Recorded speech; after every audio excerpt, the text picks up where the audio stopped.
Okay. Hey, MHayashi. Yeah, so obviously the uploads have slowed down a little bit, but let's still try to get some content out there and maybe get this going a little more. And don't forget to hit that like button, subscribe. You can always unlike and unsubscribe later on if you don't like the content for whatever reason. But we got a treat for you all today. It's our old pal, the mono green deck, or should I say the mostly green deck, because we have um, we have embraced the light black splash. I think the most recent version may have already had the black splash, but it might not have actually, because I might have gotten confused. And if you got a comment from me saying something about playing black in a previous version that didn't have black, then my apologies, because I've actually kind of been dabbling in a light black splash for a little while now, and it's just been a while since I've actually felt like I had a good enough league that I could actually share with you all.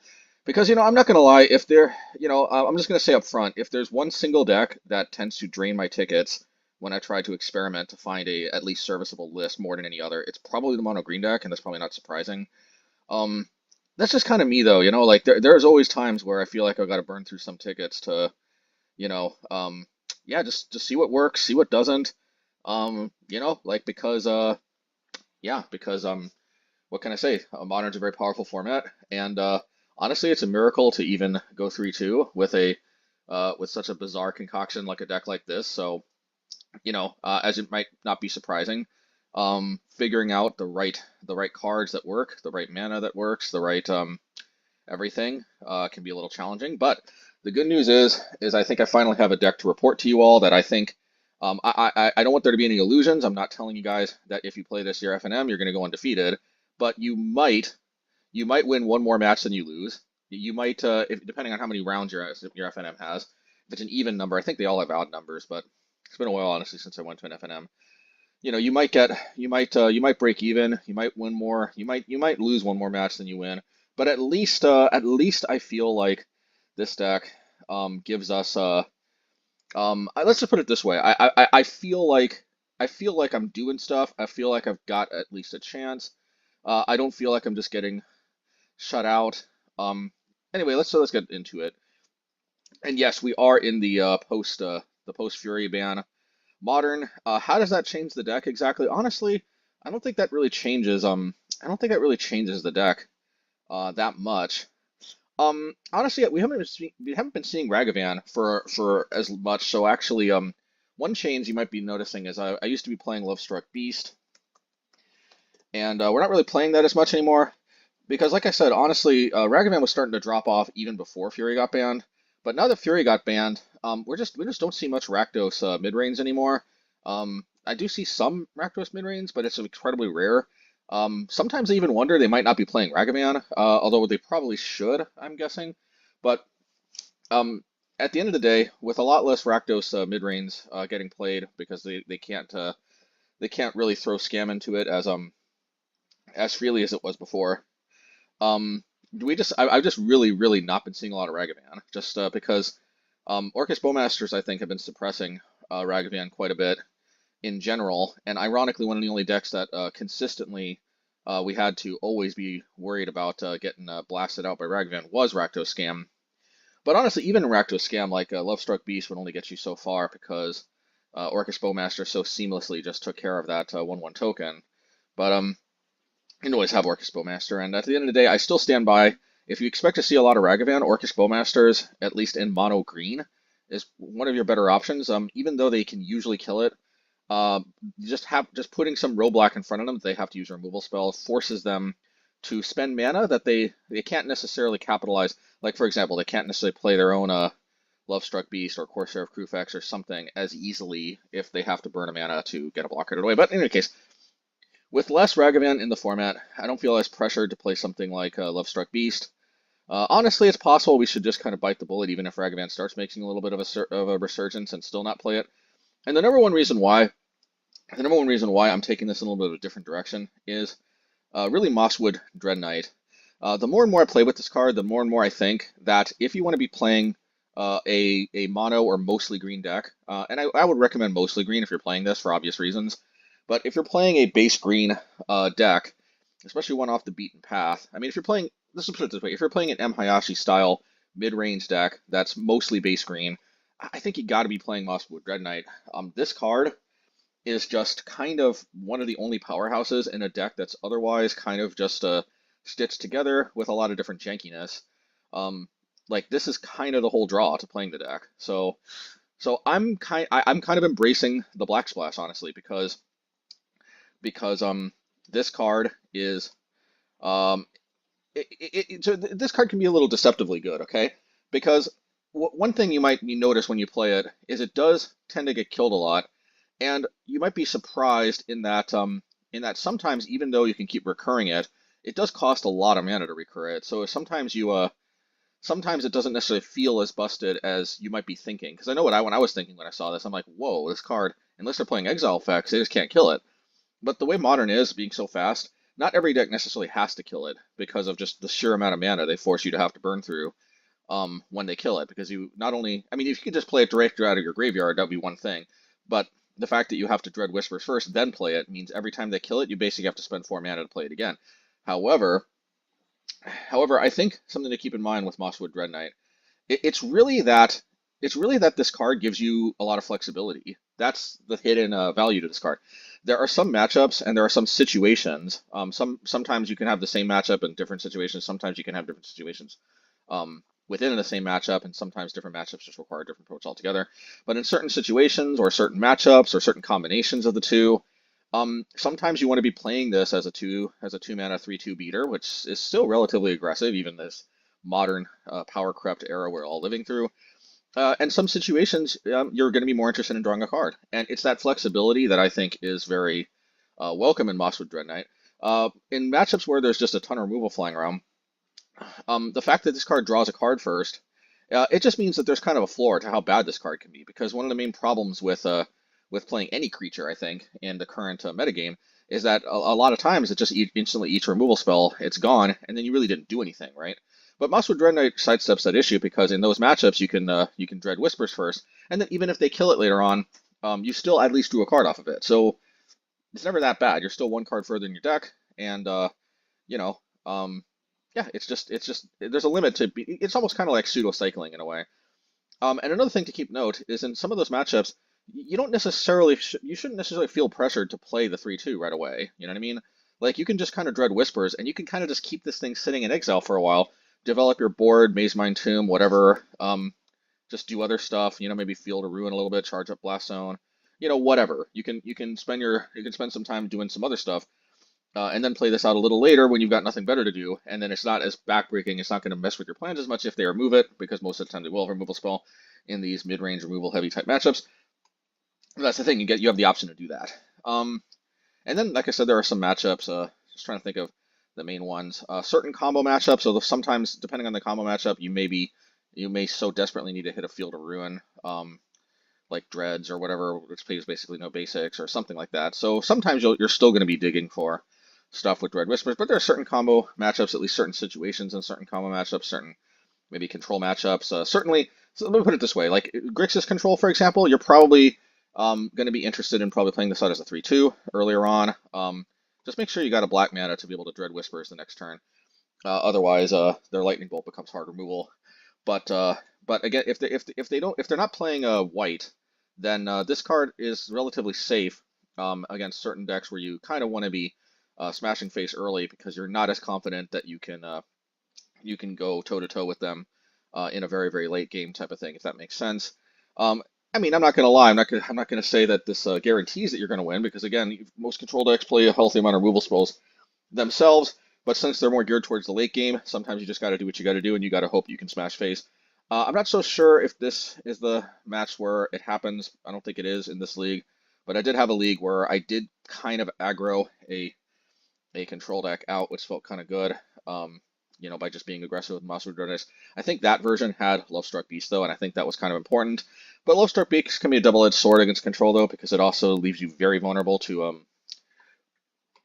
Supreme Verdict type effects. So, you know, you give some and you take some, but at the end of the day, this card is just it's not broken or anything, but it's just really solid because it gives you access to a relatively efficient beater, as well as a draw spell, as well as a quasi engine, at least in the non white type of matchups, but even in the white type of matchups, you still get to draw a card before this card might get removed forever.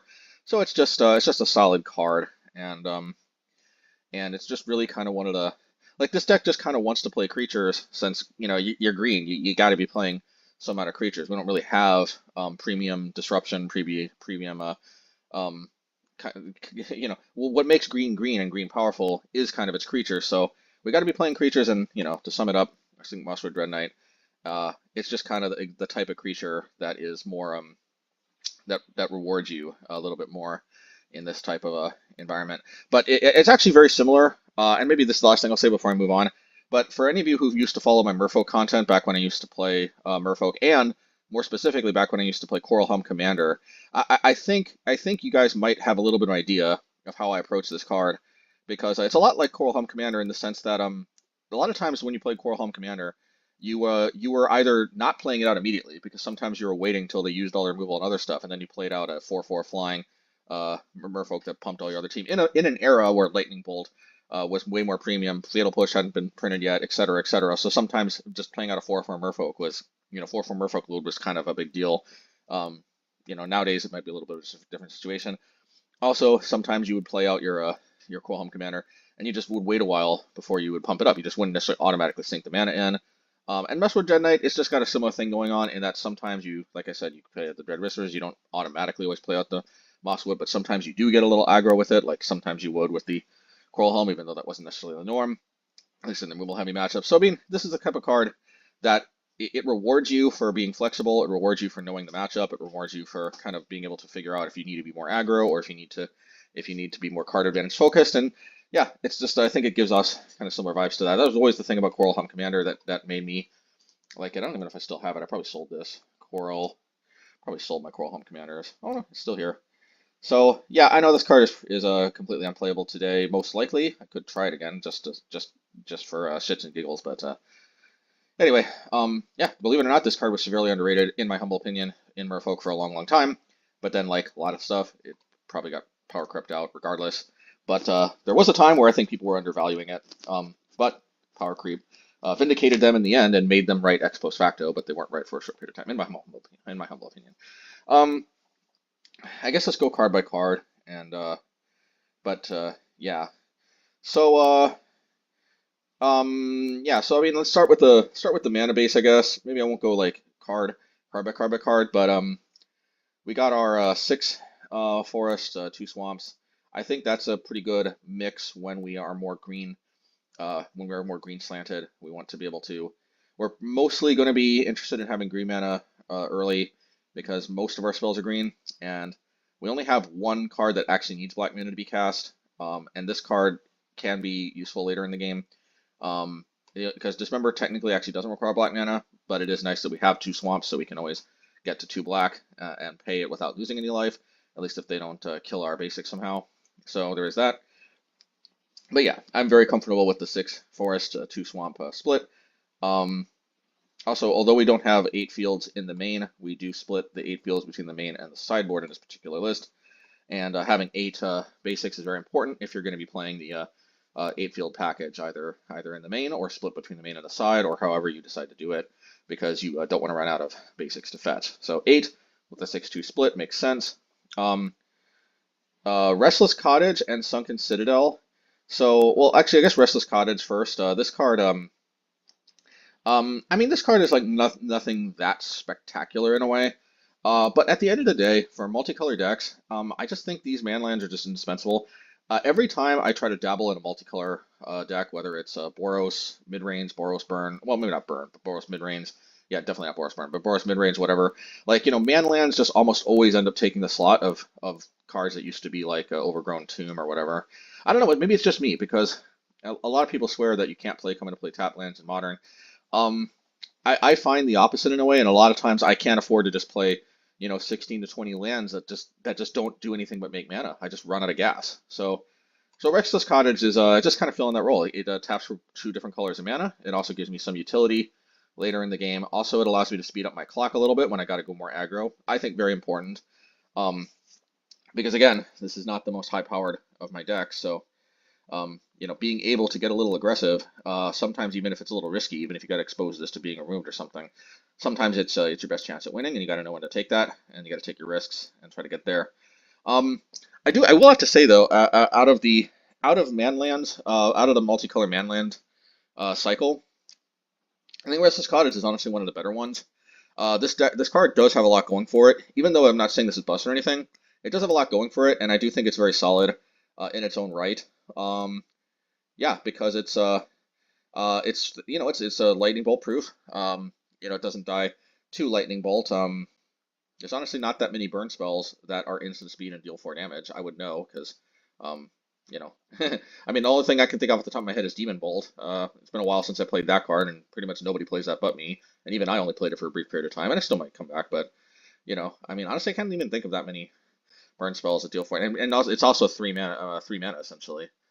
I do play like sorcery speed 2 mana 4 damage spells, but they're sorcery, so they can't actually hit this. I guess red cap melee, but again, nobody plays that but me. And even if they do, they have to use a land, lose a land for killing this because it's not red. Like at the end of the day, yeah. Like if your removal is red based, this actually being 4 toughness is kind of a bigger deal than it might seem. So that's definitely something. Of course, it does get hit by Fatal Push, it does get hit by exile effects like Solitude or whatever. But hey, if it's Solitude, they either have to have 5 mana up, in which case you obviously probably shouldn't be activating this to attack into 5 open mana, or this is uh yeah, or I mean, Fatal Push is what it is. Sometimes you just gotta that's the single worst card for this. But but Solitude, if they pitch it, they 2-for-1 themselves, so there is that. And again, if they've got 5 mana open, maybe you don't want to be activating this, but you can see it from a mile away in a way, usually more often than other things going on. So at the end of the day, yeah, the fact that it dodges Lightning Bolt is probably the single most common removal spell that players hold up to deal with lands like Den of the Bugbear out of Mono Red that we used to play. Still might revisit trying to play Den of the Bugbear again, but for the time being, I'm a little more hot on the 8 fields and all that. But yeah, 4 toughness is definitely a advantage, and the fact that it exiles up to 1 card in a graveyard is a bigger deal than it might seem because there's more matchups than you might think. Where just sometimes they got a Croxus sitting in their graveyard, sometimes they've got I don't know, they got something sitting in their graveyard, and this gives us a little bit of utility in the later game. That's nice, and that food token might seem frivolous too, but there are some situations where that just helps you race. I know it's a little bit mana intensive, but that kind of gives us a kind of almost pseudo lifelink type quality. So we may or may not see that. I don't want to give any spoilers, but let's just say the food token becomes relevant. Of course, burn too, if you're ever fortunate enough to be able to.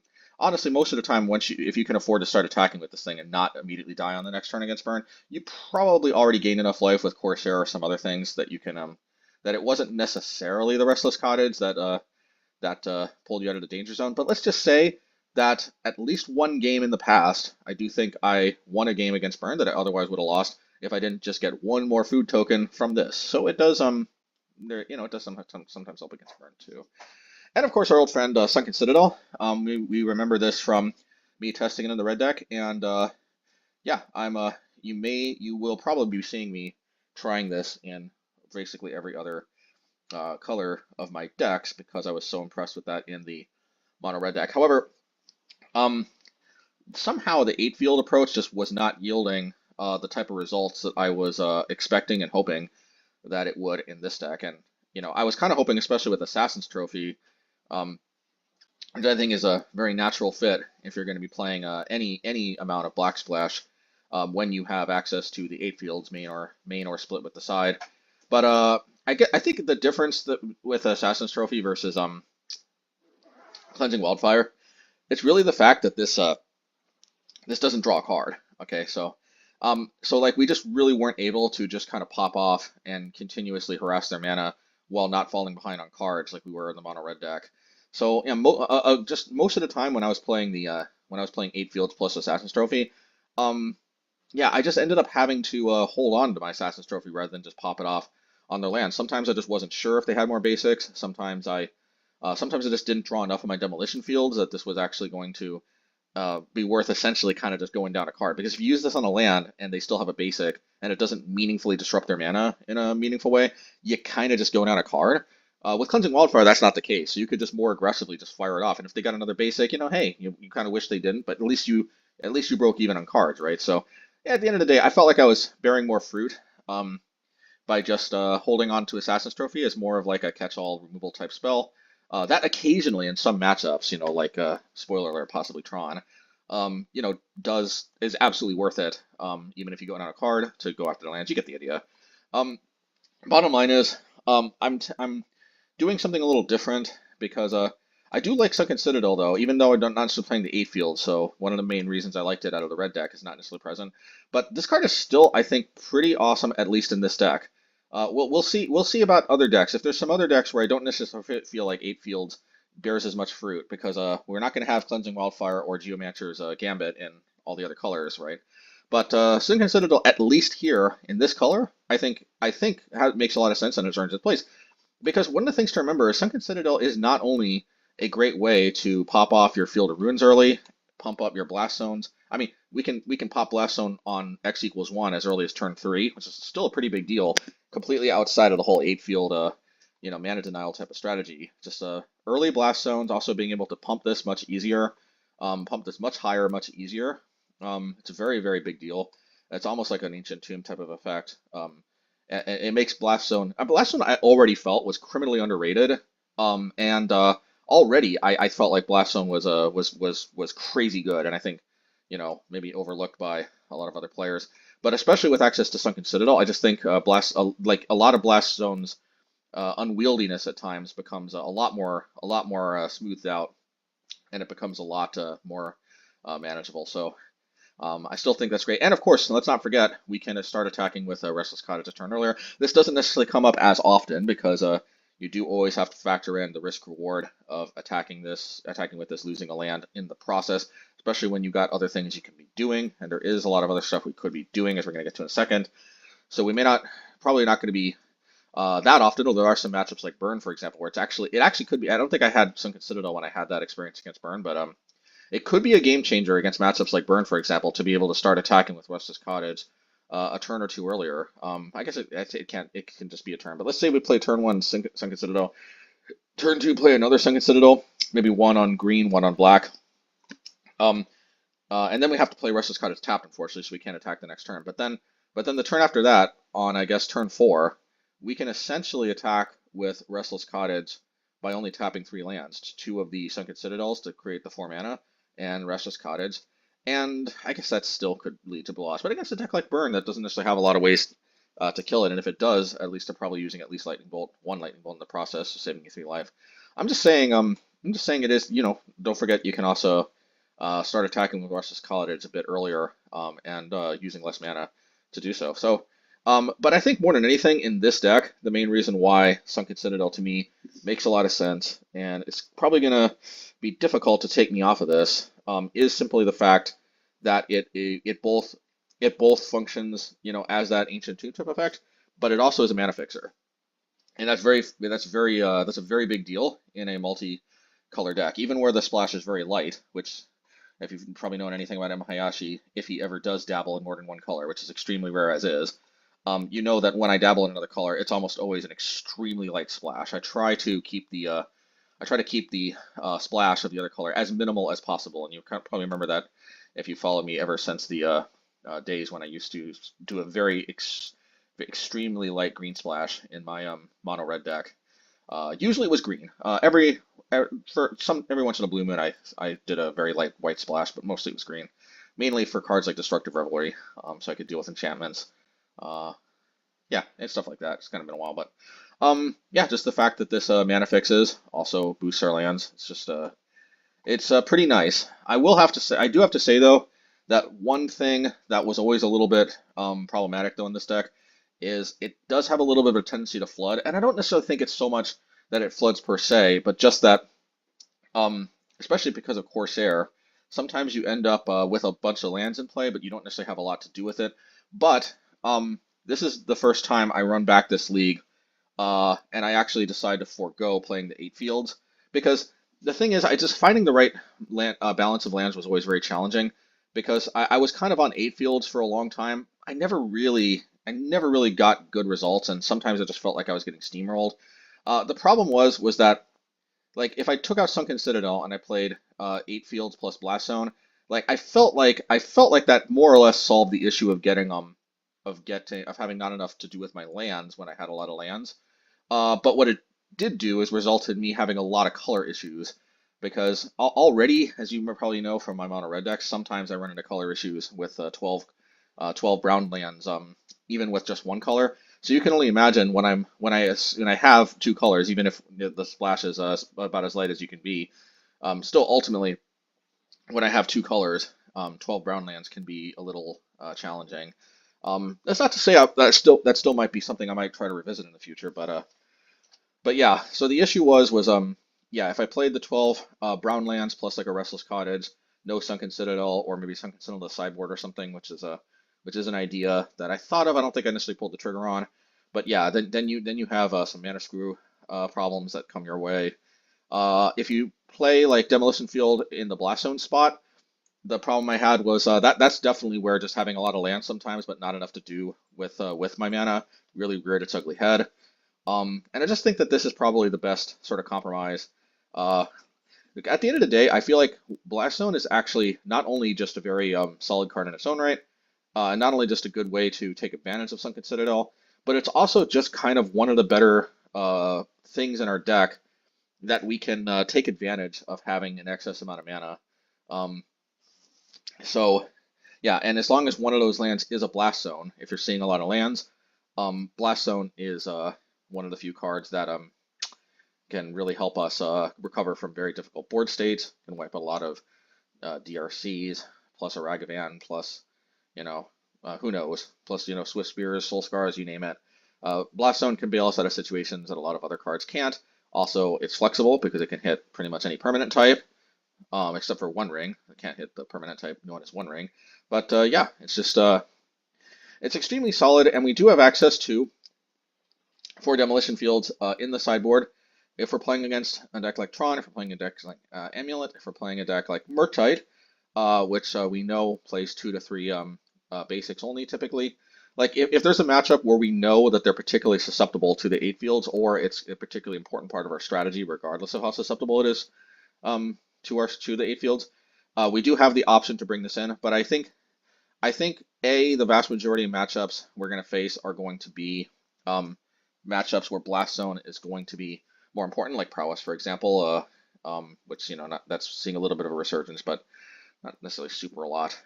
But yeah, your assortment of different mid-rangey type decks. This can hit Ren and 6, and other types of cards like that. I don't know, just I feel like a lot of your average kind of decks that try to go toe to toe to us with card advantage or even surpass us, Blast Zone is typically going to be better in those matchups. And I just feel like it's those other fair decks that we're kind of going to try to have a card advantage battle between the two of us, or aggressive decks like Prowess that are trying to swarm us with especially 1 drops. I feel like it's those matchups where we probably can't afford, like where we probably are going to need to try to win game 1 if possible more than decks like Tron, for example, where I feel confident enough post sideboarding against Tron, especially since we also got like the Stone Brain, for example, where I just don't feel like let's put it this way. I feel like it makes more sense for us to uh, we can afford to sacrifice game 1 basically against decks like Tron, Amulet, the decks like that. I think I could be wrong, and uh, but I don't think we can afford to sacrifice enough percentage points in game 1 against the other fair decks because at the end of the day, we don't necessarily like all these sideboard cards. They don't necessarily end up improving most fair matchups that much. Stonebrain does almost nothing, and I guess this will be my quick sideboard tech. Stonebrain is almost exclusively for the combo matchups, and Tron. I don't know if you call Tron a combo matchup or not, but it's almost exclusively for decks kind of that ilk. Tron, Amulet, combo type matchups. Where there's particular cards that if we can hit those particular cards, it just helps us out dramatically. So basically nothing against most aggro. Most types of mid-range, there are some exceptions. I don't know if we necessarily see them that often, but there are some versions, I think, of 4-color control that are particularly reliant on Omnath, and especially now that Fury has been banned. I could see some builds of 4-color if people are still trying to make those work. It is possible that Stonebrain on Omnath could be correct. Sometimes Stonebrain on One Ring, like actually against the what do you call it, Demure control. Oftentimes, if you name One Ring, that's kind of their big haymaker in their deck, and they don't necessarily have a lot of ways to really pull ahead without the One Ring. So if there's something like that, you're going to be very sensitive to these things. It's one of the things I like about Stonebrain is it gives you an access to attack where if you're sensitive to it, even if it's not necessarily a combo type matchup or Tron, you might and of course with Tron, I think it's pretty obvious you name a Tron land. And anyway, uh, but in any case, as you can see from the sideboard, like Turn the Earth, this is mostly for graveyard decks and for burn, obviously. And yeah, I know this is a janky, weird looking card, but this is in here because I actually, believe it or not, I searched the database here like I do sometimes because I'm like, gee, golly gee, it would be nice, wouldn't it, if we had access to a sideboard card that could help improve both graveyard matchups and burn, because I kind of wanted some help with both those cards, but I kind of didn't want to have to devote, 7 to 8 slots for that. So I searched, and lo and behold, I think this is really the only card that fits that bill. But here it is. I'm like, oh, look at this. This is kind of exactly what I was looking for. Like this card shores up the burn matchup, and this card shores up graveyard matchups. Okay, let's give it a shot. And we'll see. I don't want to spoil anything because there are going to be at least 2, maybe 3. I'm not sure if I'm going to run the matchup as is. And I'll probably just put it out there. There might be a little complaining, a little whining. Um, let me know what a crybaby I am in the comments section. I can take it, but I'll probably just let some of my unfiltered opinions run in. I think it's the 3rd matchup where that comes out. But yeah. So then I'm gonna have to do 2 because I recorded 3, and I think I'm gonna have to do 2, the first 2 ones post league.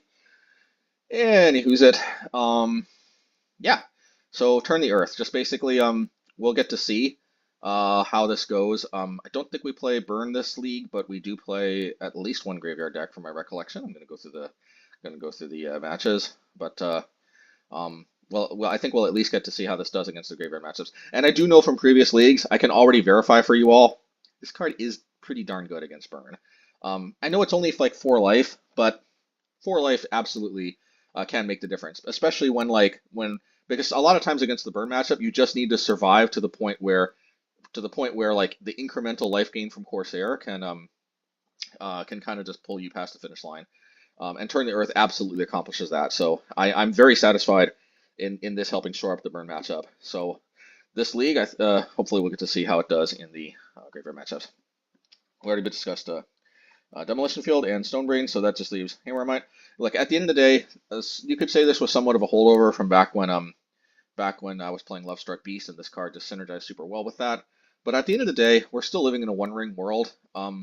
This card still hits most of the enchantments and artifacts that we need to hit, most of which are non-creature based. This card still gains 2 life, so it also helps shore up the burn matchup even more as well, just as a nice little bonus. This is not one of these cards that I think in and of itself actually can flip the burn matchup from negative to positive, but it is absolutely a welcome addition to help build your cumulative case to win games 2 and 3 against burn, because almost any mid-range deck you're going to play is probably going to struggle a bit against burn in game 1, but I am very confident in game 2 against burn, and I've already at least experienced 1 match where I've confirmed that. I think. Okay, kind of been rambling for long enough, so hopefully I can get through this quick. But Abundant Harvest, this card is way better in my opinion than it looks at first glance.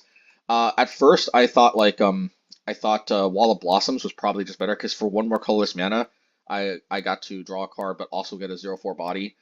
But actually, the more and more I've been, because I played with both. I played with both in the same deck at the same time. I played some with Wall of Blossoms, but not Abundant Harvest. I played some Abundant Harvest, not Wall of Blossoms. And I have to say, I think my initial thought that Wall of Blossoms was better is probably incorrect. And the number 1 reason for that is just that Abundant Harvest, its ability to hit us our land drops, guarantee that we're going to hit another land drop, is just very important. I mean, sure, like it's not that big of a deal if we have a lot of lands and we name non-land. Although at least guaranteeing that we don't rip another land off the top is kind of nice, admittedly. but it's really just that this card is almost like another land, almost kind of like a Lorien Revealed or one of those land cyclers. It kind of pretty much is, since if you name land, then you just put a land in your hand. So this is pretty much kind of like a land cycler. So it's kind of like we get to play 28 lands, except that if we're already kind of flooding with lands, we just name non-land and then boom, we make sure that that this is not a land. And I guess it's kind of like no duh Sherlock. That's exactly what it says on the card. But I guess it's just I guess honestly, the more and more I played with it, the more and more I felt like that's exactly what the card says. But that's actually kind of more useful than you might think at first glance. Again, because it just feels like I get to kind of play with 28 lands, but not necessarily experience the downside of flooding with said 28 lands. At least that's how I feel. Anyway, so yeah, Abundant Harvest. I think that's a pretty sweet card, and probably one of the stronger green mid-rangey type of cards that they printed ever in a way. Green has had a lot of powerful combo tools, a lot of powerful aggro tools in the past, but it's probably one of the more powerful mid-range type tools. I really like it. Mazemind Tome, if you've seen any number of my previous decks, you know that I'm just a big fan of this card. I'm not going to lose breath by explaining it again, but suffice it to say, manipulates top card of the library, possibly draws up to 4 cards. We get to decide how we spend the mana and when. So even though it's potentially a lot of mana, we just I guess I'm still going over it. It's not as big of a deal as it might seem because of that flexibility in either scrying or drawing a card. And it gains 4 life. In any mid-range deck, just a little extra buffer on your life total is never a bad thing. Kind of does everything a mid-range deck could want. Mosswood Dreadknight explained. So Tear Assunder, this card, I really wanted to be playing this in the sideboard for the longest time and really kind of didn't want to play this in the main deck. But on and off, it's kind of ended up in creeping its way in the main deck over time. And I might just end up having to embrace it as long as the One Ring is in the format. Maybe this is secretly one of the main draws to playing a mono green mid-range deck, period. It's just we have a greater ability to interact with the One Ring than almost any of our other decks because this card deals with the One Ring, but it's also because of that black kicker, it's just kind of never really, there's a limit to how bad it is. Now, I'm not saying 4 mana exile target permanent is where we want to be. Obviously, the main reason this is played is so that we can have artifact and enchantment destruction for relatively cheap, and specifically One Ring destruction as well. Although hitting Agrath's Soul Cauldron or hitting Urzasog, hitting any number of things with this is still very sweet.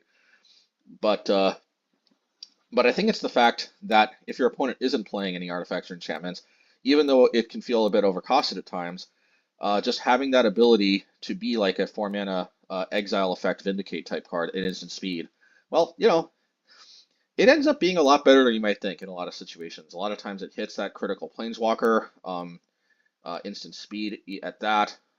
A lot of times it hits a Murktide, even though it costs 4 mana to do this. Sometimes it still it saves your butt from a Murktide where otherwise you just wouldn't. And miraculously they don't have a counterspell because, contrary to popular belief, they don't always have it. Yeah, you get the idea. And of course, Assassin's Trophy. I mean, this is for all intents and purposes, other than the One Ring, this is mostly just a strictly better version than Tear Assunder in this deck.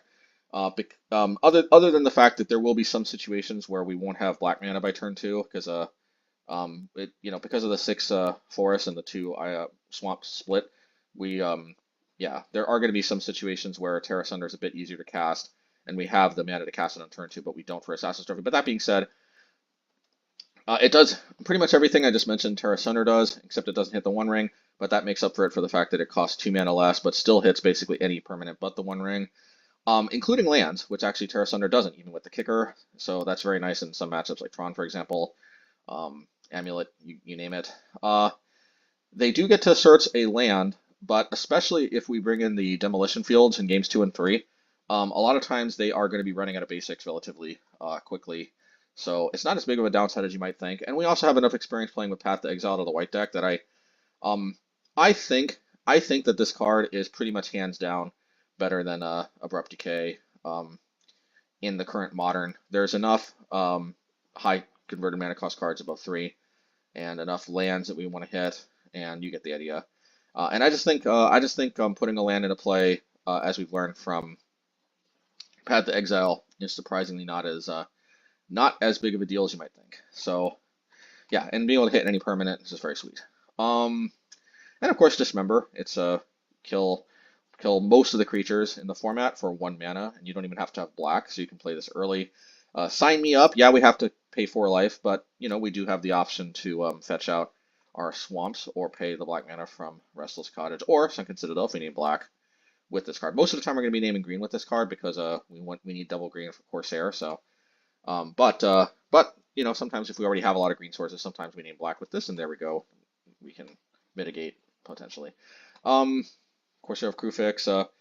This is one of those. This is actually one of these cards that I think I underrated for a long time in green. This was in like one of the very earliest, I think, stabs at mono green mid range. I'm not exactly sure why I ended up taking it out. But but the more and more I play with it, the more and more I think this is probably one of the main draws to playing a mid range type green deck. Period. I know I know that we used to see this in Valakut. What do you call it? Red green Titan Shift more than anything.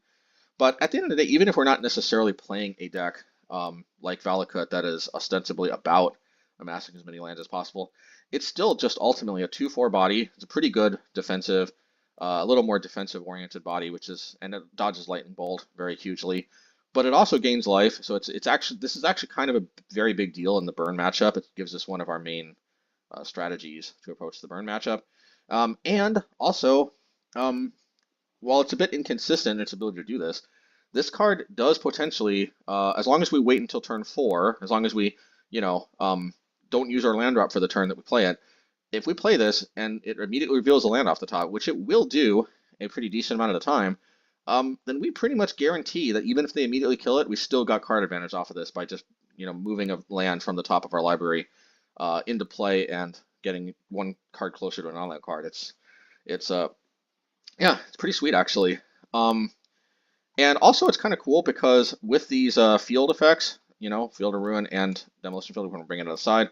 Plus with Mazemind's ability to scry or draw a card, or Dread Whispers from Mosswood Dreadknight, we have and Abundant Harvest, of course. We've got a surprising number of ways that if there's a non-land card on top, we can either scry it to the bottom or just draw a card so we can reveal the next card and maybe it will be a land, or shuffle so if it's a non-land card that we don't particularly want to draw. If we do want to draw, we want to think about shuffling, but we could just crack a Field of Ruin so we could get a shuffle off, and then maybe we have a land on top so we can gain 1 more life and put ourselves up 1 more card.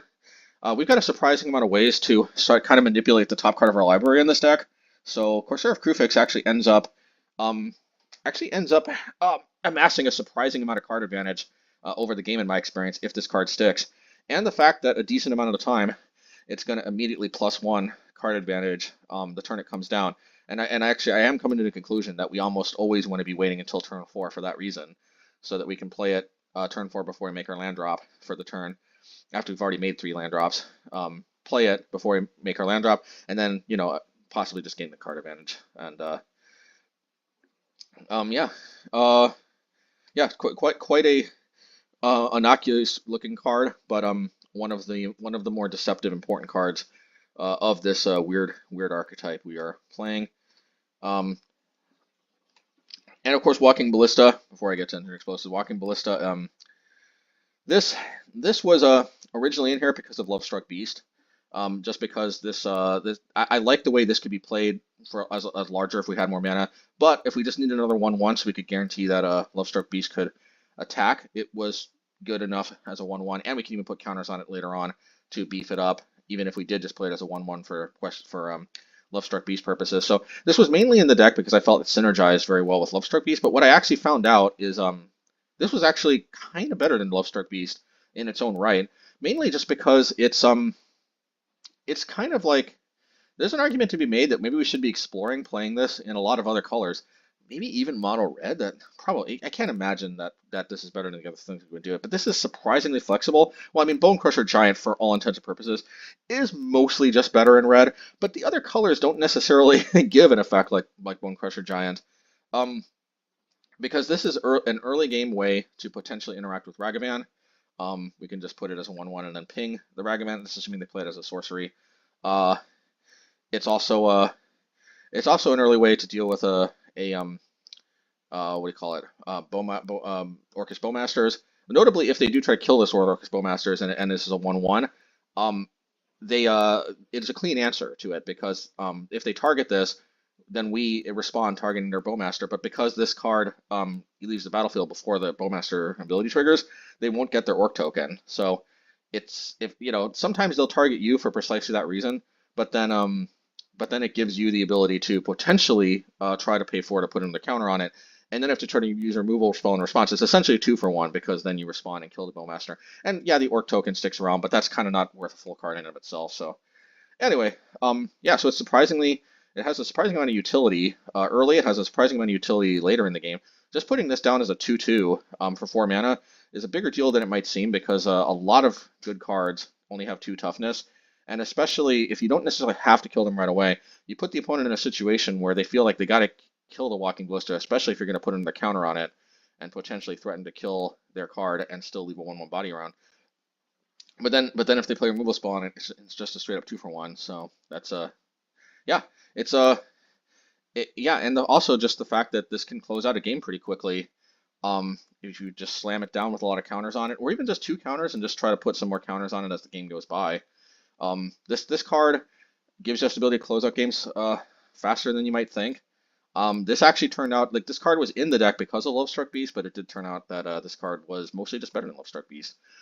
So I still think this makes the cut. It's also one of the few reliable removal spells we can play in mono green. And I think it's important to maximize the number of removal spells we have that we don't actually need black mana for, because yes, we do have Assassin's Trophy, but I like that Assassin's Trophy is the only black spell we have in the deck that we actually need black mana to cast. You know, I mean, assuming that there's an artifact or enchantment that we can target meaningfully with Tear Assunder, then of course, if not, Tear Assunder is the other card that costs black.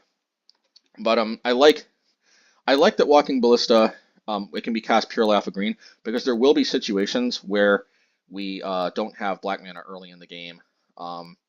But almost as the game goes on, we can almost always ensure that we get black mana eventually, especially with a Field of Ruin that can get cast in for a swamp. So yeah, Walking Ballista. And actually, for a very similar reason, I've actually really been liking Engineer Explosives in the main. See, this card, kind of like Walking Ballista, I like the fact that this can kill 1-drops, even if I only have green mana, even if I don't have my black mana yet. I also like the way that this can kill, tokens like Rhinos. I'm under no illusions that I actually have a favorable matchup against Rhinos, even with this in the main deck. That's the thing. Rhinos is scary good, and especially with Lorien Revealed and Tishana's Tidebinder and what's that card called? Flame of Anor, especially in combination with Tishana's Tidebinder, so you can get the full value.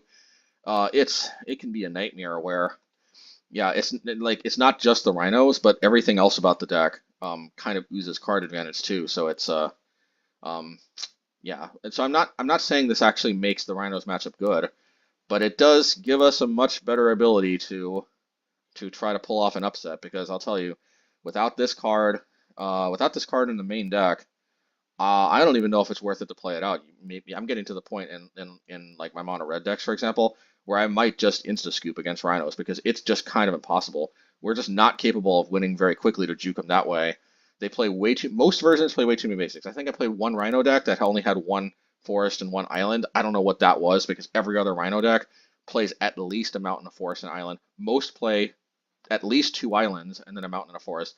And a good number of them play like 2 forests, 2 islands, and 1 mountain. Usually they don't play more than that, but 5 basics is a lot, and I see a surprising number of Rhinos decks having at least 4 basics, and a surprising amount actually having 5.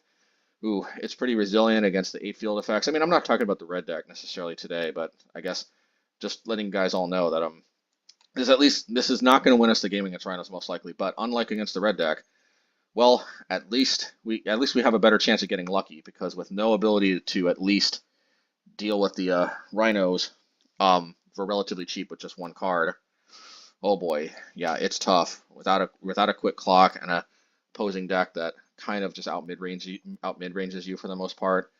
Yeah, it's yeah. But Engineer Explosives just oh yeah, Urza Saga too, because we can hit the Urza Saga tokens.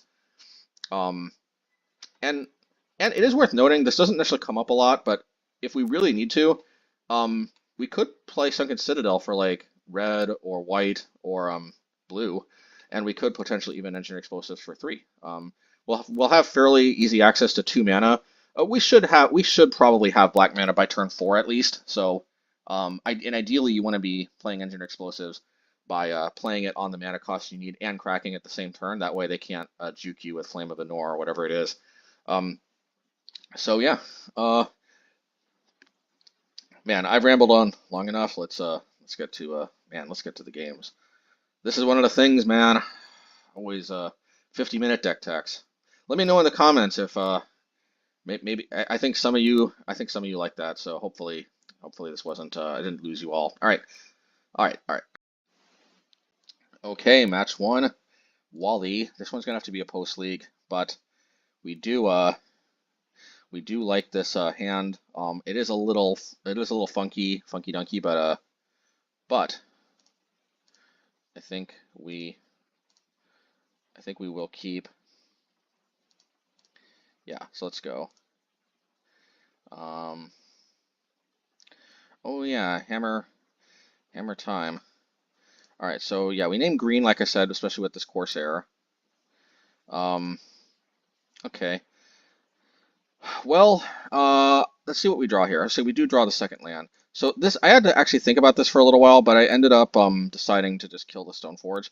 The main thing, because I actually could have just waited and killed the Keldar with Tear Assunder, but my thinking was this. Okay, my thinking was that if they have Forge anew, I have actually had the unpleasant experience of seeing what happens when they have a Caldera in play, even without the token. Although I guess the Tear Asunder does take care of that. No, you know what I was thinking? I was actually thinking about dismembering the token. Yeah, because at the end of the day, I guess I could have played Sunken Citadel. I could have played Sunken Citadel and then they played Caldera, and then next turn I could have torn asunder and paid the tax. I don't know. I guess what I was just thinking of is I was just thinking that Dismember is going to lose some value as the game goes on anyway, as I take more and more damage. Might as well take some pressure off to have to deal with Calder right away.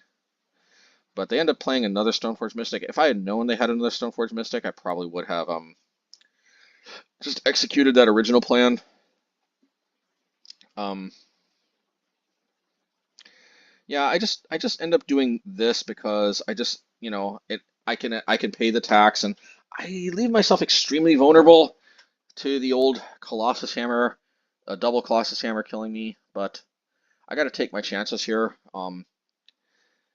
Yeah, my hand is not necessarily super great. Um, so now I have to Tear Asunder. I have to kind of pray that they don't have a I forget what they call it, a Surge of Salvation. An argument could be made that I should have done this um, on their upkeep to minimize their chance of drawing Surge. But my thinking was once again, if they have not Forge Anew, I don't know.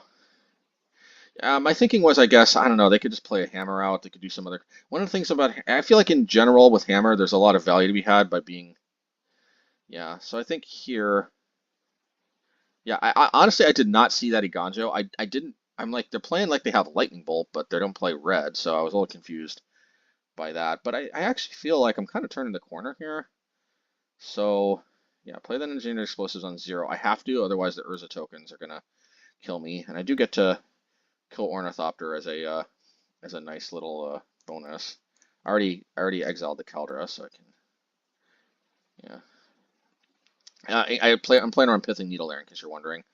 If they played Pithing Needle, I'd probably just lose. So yeah, I kind of had to. They forced my hand. I don't know if they have Pithing Needle or not, but um, yeah. So it looks like I'm going to lose this, but yeah, but this Corsair and this Mosswood Dreadknight, and now I have to kind of just pray. We know their last card in their hand is Colossus Hammer here. Yeah. So they activate the wrong land, which is always helpful when they do that. But I feel like maybe we turned the corner because now we have a life gain engine. We also have engineer explosives, which we can pay the tax and still activate and hit 3 of their cards: Shadow Spear, Sentinel, and Stoneforge. Yeah, and I'm gonna wait till their turn because if they have Sigarda's Aid, then I just lose to Colossus Hammer. But if I hold it up, then I don't just lose to Colossus Hammer. I think I make a mistake here, and I think I tank. Um, it's not a huge mistake, but correct us in a turn. I think my thinking was I can at least delay them playing Sigarda's Aid 1 turn, which can be a bigger deal than it might seem. Yeah, and I feel like if I get this Walking Ballista out, yeah, I'm shields down with the Blast Zone, but they gotta have some very specific sequence of cards to be able to um, both overcome a blocker or be able to get past 2 pings on Ninkmoth. So like I felt like, yeah, I think we actually ended up turning at the corner here, and I think yeah, um, oof. This is the thing with Hammer. If you can wither the early storm, you do. They don't. They just don't have the type of lake. This is not like a mid-range deck. I mean, this is a scary good. Oh, no, okay, and they conceded. Just we just don't see it. But yeah, this is a scary good creature-based combo-ish deck. Combo aggro, so to speak. This is a very legit combo aggro deck. But but a mid-range deck it is not. And it is not designed to continue cranking out card advantage once you've turned the corner. So just play extremely conservatively generally once you kind of have the game on mostly lock, and you should be able to turn the corner. I mean, once you turn the corner, you should be able to clinch it, and we did, thankfully. Not gonna lie, I thought this was gonna be a loss. That hand was super clunky in the beginning. Thankfully, their hand was clunky too. So if their hand was more aggressive, then they probably would have clinched it. But anyway, alrighty. Um, and I think this is a. No, I think actually because of Blast Zone, and only because of Blast Zone, I think I end up keeping this hand. Yeah. All right, Esper Sentinel, but Esper Sentinel is mostly kind of just a throwaway card in this matchup. It ends up just getting kind of swept away with the Blast Zone. Now this Urza Saga is not a pleasant experience, but because of Engineer Explosives, we do have a draw where we can. Oh yeah, I forgot. Oh yeah. Yeah, actually, this is where Sunken Citadel, helping us fire off our Demolition Field early. Really, let me, I forgot to show how I sideboarded. Needless to say, Demolition Field came in. Um, so even though I sung Abundant Harvest's praise, like if you think about it, Demolition Field lets us also play 28 lands, but it feels very much like a spell in a deck with 4 Inkmoth Nexi and 4 Urza Saga.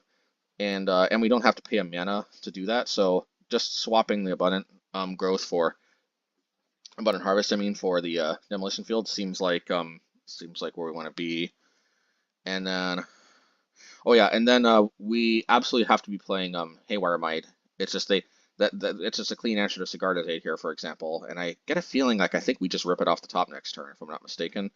And I think even though Mosswood Dreadknight is, it's a beater. This is definitely a matchup where we're more interested in being on the control. So I think, and we have mainly because of Walking Ballista, but to a lesser extent because of Restless Cottage, and even to a lesser extent because of Courser of Kruphix. I think we have enough ability to actually end up winning the game once we turn the corner, because that is important. We don't want to only play like one win con. Like we don't want to only rely on Restless Cottage if we can help it. Where if they play like for March of Otherworldly Lights, sometimes we just won't. We might actually run out of threats. But I think we got enough other threats, particularly Walking Ballista. Actually, it's both a removal spell and a win condition, which is nice. Yeah, I think Mosswood Dreadknight is the most cuttable. Corsair is slightly better. This card fills a similar role to Corsair, but I think Corsair is slightly better because A, most of the most powerful cards in the deck, the fields and the blast zones, are lands anyway. And B, because the life gain is super important. C, the big butt is kind of more important than the bigger power in this matchup. And oh yeah, and also we can continue drawing cards when it's in play. They don't necessarily play a lot of removal. and this card actually has to die for us to start functioning as like a card advantage engine of sorts. So for all those reasons, Corsair is definitely more where I want this to be. Yeah, and because of the Sunken Citadel, we have Blast Zone. We have Blast Zone live, and so we didn't top deck a Haywire Mite, but I think they don't see this from what I remember. Yeah, and I think they end up getting blown out. They're not used to the new world where Sunken Citadel lets us crack Blast Zone a full turn early, and that was very sweet. They played right into that. Um, to be fair, I guess maybe they had that, but we do end up drawing the Engineered Explosives plus having Blast Zone. So we're going to wait till their turn because if they play another Colossus Hammer, we can sweep that up too. They don't have like Tashana's Tidebinder, so I don't know that they have a lot of ways to punish the activated abilities. Let's do that. They would need to have like Steel Shapers, whatever it's called, which usually they play Surge of Salvation instead anyway. Yeah, so we can block, hit the Forge Anew. I guess we're just going to wait. We're not under pressure to deal with that Forge Anew right now. But with one card in their hand, I think we pretty much turned the corner. I'm going to play conservatively, but as long as we hold the Haywire Mite up, I think we're in good shape. An argument could be made that I should have played that Blast Zone out, but I actually, you're always kind of playing fire with this stuff, but sometimes I kind of want them to overextend into it a little bit again, which they already kind of overextended into it. Now we just drew another Engineered Explosives, and this just starting to feel mean. The thing is, though, is even though you'd think that with so much artifact and enchantment hate, with Engineered Explosives and Blast Zone main plus Sunken Citadels to pump them up, so I have to imagine we have a good Hammer Time matchup. However, let's not sniff our own farts too badly here about this matchup being like unlosable for us or anything. It's not. I have played a few leagues now. This is I think the first time I'm playing the 4 Engineered Explosives for Blast Zone in the main configuration, which I have to imagine is the best configuration for Hammer Time if we run into it in the wild like we just did right now. I already explained my rationale, and I'm not playing this specifically to hate on Hammer Time. It does just so happen that it is very good against Hammer Time, but I will say that we still have one serious weakness in this deck, though, and I don't necessarily know what we can do about it. I don't know unless Hammer Time becomes like the #1 deck in the format, which it probably won't, because I think Yawgmoth, Hardened Scales, and Rhinos are probably poised to be the new sort of upper echelon, most likely. That's what I think. I could be wrong at the moment, at least. That's kind of what it's feeling like.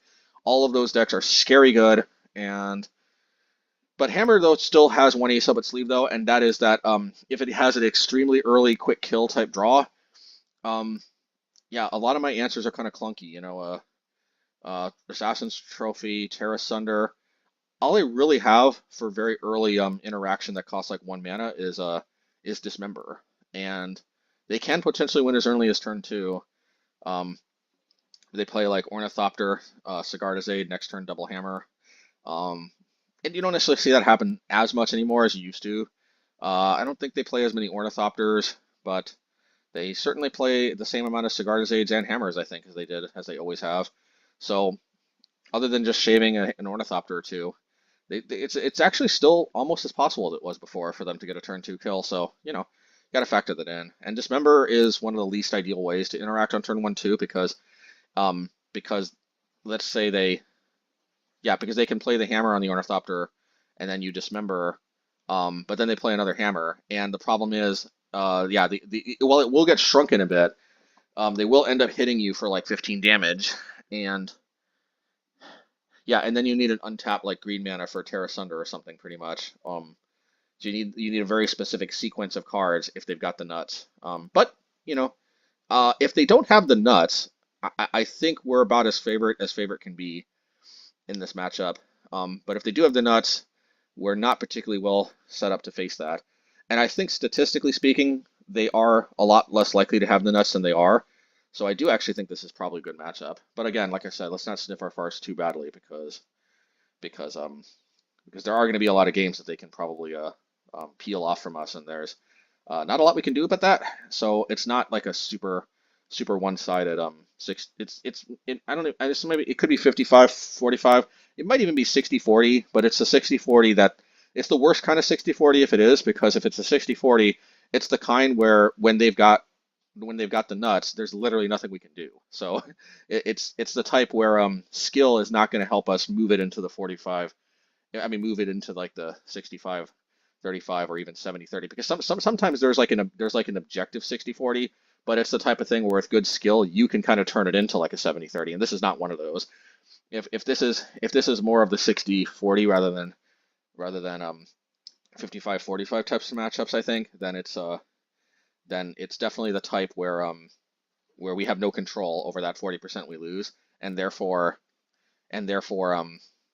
yeah, it's we just kind of have to live with that. So anyway, all right. In any case, let's go to the next one. Okay, match two, and we're up against Sodak. Man, it's been a while. He's known as the Dredge Master. Could he possibly be playing Dredge? I mean, who would play Dredge rather than you know, living End in this day and age? But lo and behold, looks like he's playing Dredge. So, all right. Well, not gonna lie, we didn't necessarily keep this hand. Well, here's the problem with only four Field of Ruins, and with no main deck graveyard hate like we have it sometimes in the past. I'm not necessarily super optimistic that we're gonna win game one here. But this is where we get to test two things. We get to test that Turn the Earth I was talking about in the deck tech, and we get to test my hypothesis that I think we're better served by Blast Zone in the main and the 8-field approach out of the sideboard. Let's see, because I think that they have less control over making this matchup favorable to them in games 2 and 3 as we do. Like, I mean, obviously, it's always better if we can steal game one than not. But I think that we have a good enough chance of winning after games 2 and 3 when we have the sideboard tech that I think we can afford to sacrifice game one in order to make the fairer matchups better, which Blast Zone I think typically does more often than not. I mean, so I'm just kind of trying to go for maximizing the life, but I didn't either I didn't notice or they just put this in the graveyard, but the Conflagrate is going to pretty much blow us out here. And I know I by the time I block like this, I already know that I'm kind of just crossing my fingers and hoping that the Dredge Master isn't aware of his own Conflagrate, which is incredibly unlikely, but you never know, he could be distracted by something on TV or something. I mean, look, I'm not expecting to win at this point, but if they didn't draw that Conflagrate, actually our board was actually kind of prepared to go toe to toe with them, but alas. And yeah, so there's not much I can do here. What I actually end up doing is this. I have to go down to 1. The reason why I don't kind of make the obvious play of blocking the Prized Amalgam, hitting this thing and the other thing, is that for some reason I thought that they didn't have any of silver motes in the graveyard. Obviously I turned it to be wrong, and it wouldn't have made a difference. We would have lost the following turn anyway, because even if I blocked correctly there, they would have still had the 2 silver motes, and they still would have had the Prized Amalgam, which wouldn't have died if we didn't hit it. So, and by the way, this is coming back anyway, I guess, but they would have had these 2 and the Prized Amalgam, and we still wouldn't have had divinity with it. I guess we could have gained 4 life, so it would have been at 5. Tear Assunder on the Prized Amalgam, but they got all 4 Prized Amalgams here. Yeah, these all come out of the graveyard. So yeah, so it didn't matter. It didn't matter. We were operating under the false idea that they didn't have silver motes, and if they didn't have silver motes, then what we didn't want to do is we didn't want to put a silver mote in their graveyard that they could just get back. I think we knew that they gained the life. We just didn't see that they had other silver motes for whatever reason. Anyway, it wouldn't have changed anything. It just we thought that we had more of a chance than we did. But let's go on to game 2 and 3, where hopefully we do have more of a chance. Okie dokie. All right, match 2, game 2. Let's see how we sideboard here. So for sure we need that Turn to Earth. Well, one thing definitely we want the 8 fields, and I think Blast Zone has its moments. I think it's safe to say that the fields are just way better, and we have enough artifact and enchantment removal through Tear Assunder and through and if it really needs to come to it, what's that card called? Assassin's Trophy. Because one of the things I'm thinking is, what if they Pithing Needle one of our fields? But you know, it's okay because, like I said, we've got some other tools, and we do like Tear Assunder, I think, a little better because it does exile. That's very important in a graveyard deck, kind of no duh. So in any case, field instead of blast zone is pretty obvious, and we take out engineer explosives, and that's where we put in the Turn the Earth. Engineer explosives, yeah, they just don't have that many 1-drops, and they only really have Golgari Thug and um and Narcomoeba as 2-drops. It's kind of just not worth the engineer explosives. So we do it that way. I thought a bit for about bringing Haywire Mite for the life gain and maybe just blocking the silver mote, but I think a lot of times they side out the silver motes in game 2 and 3 anyway. Um, Plus it's just not reliable because um, yeah, it's not reliable. We don't have control over whether they have an artifact or enchantment for us to gain life. It's just, I don't know. I have to imagine killing something with Dismember or something like that is gonna have higher EV overall.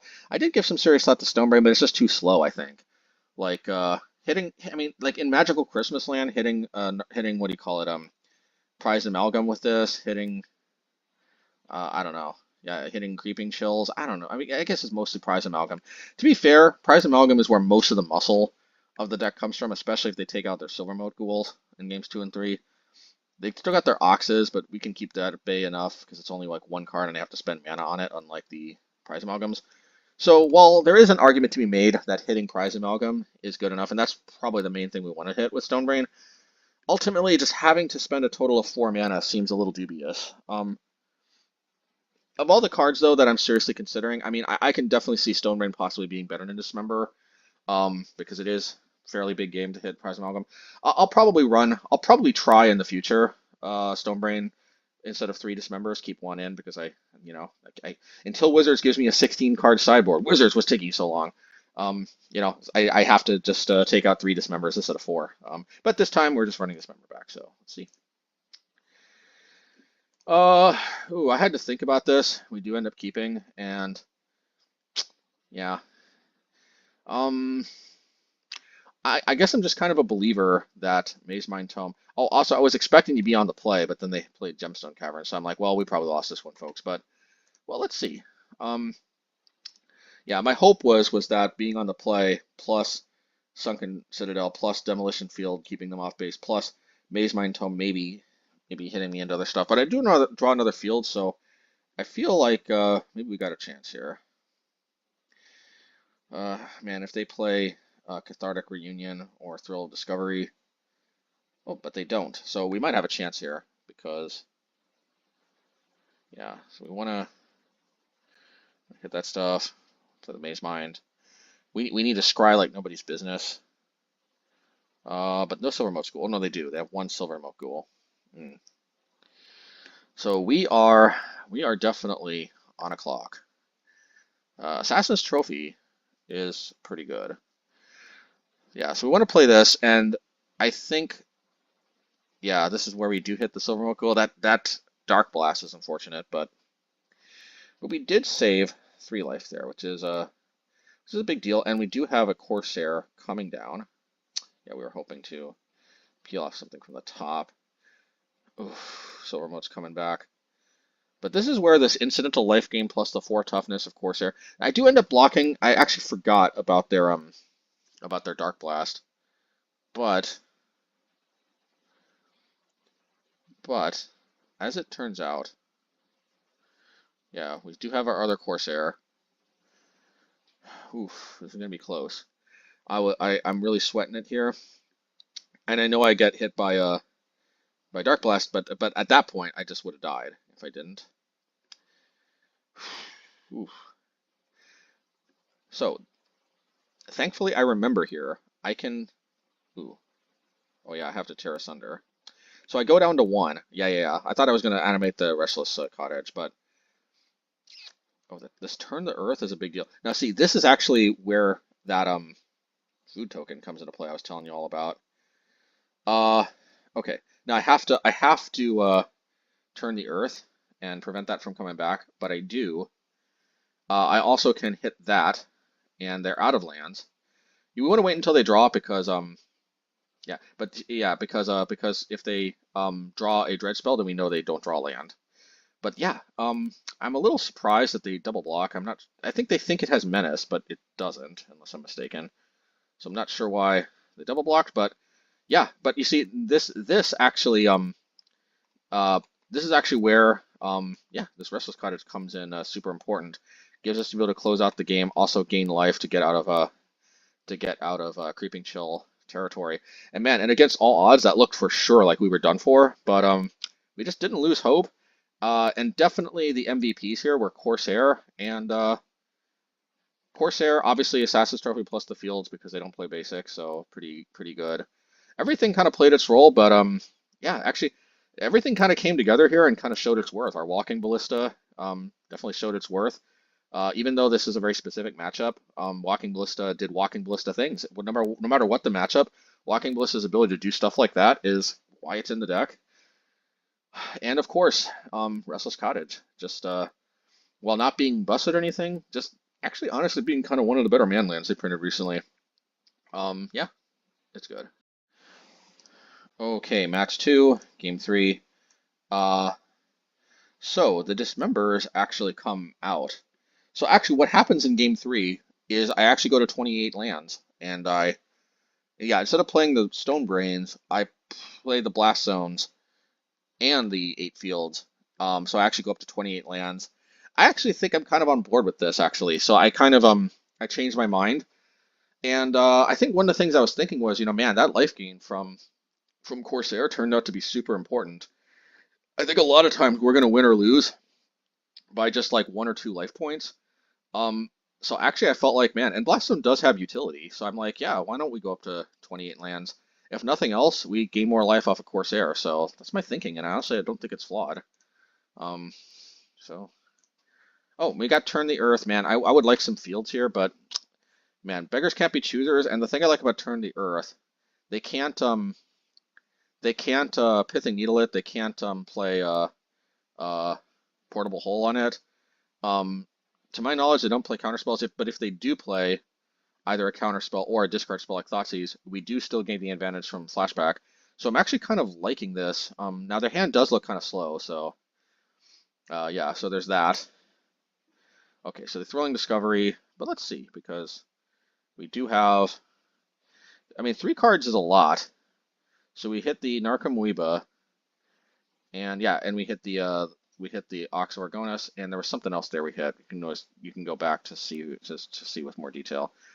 Um, but yeah, we basically the way we want to approach this is we want to hold on to this Turn the Earth until they're about to get something back from the graveyard, because that's when we know for sure. Like right now, we want to hit that Creeping Shell. They won't gain the life, Silver Moko won't come back, and we kind of err on the side of hitting their enablers is what we do. I think we got to go Corsair time. Okay, 28 lands, nothing off the top, but it's okay. We can live. So if they do start, so thankfully they don't put any more stuff in play, which is a which is this is probably the turning point here, where they don't do that. I played this for some reason and didn't. Oh, whatever. Um, yeah, yeah. So I don't know why we didn't play the Restless Cottage off the top. That was probably just a misplay. Sometimes I make mistakes, like we all do. Anyway, let's Corsair. Let's gain 2 life, and I guess I play Mosswood.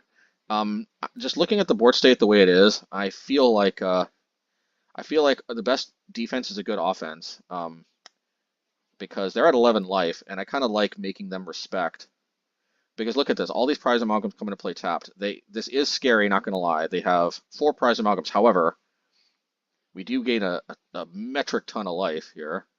Oh, I make a mistake here, so I apologize, people. I actually caught it mid-game at the time, but if I would have just maxed out at Walking Ballista and just killed all the little 1/1s, I had lethal. That being said, I think I'm ahead enough here that even though they start recovering from the difficult spot they're in, I established enough of a board presence that I still think we're going to be able to clutch this.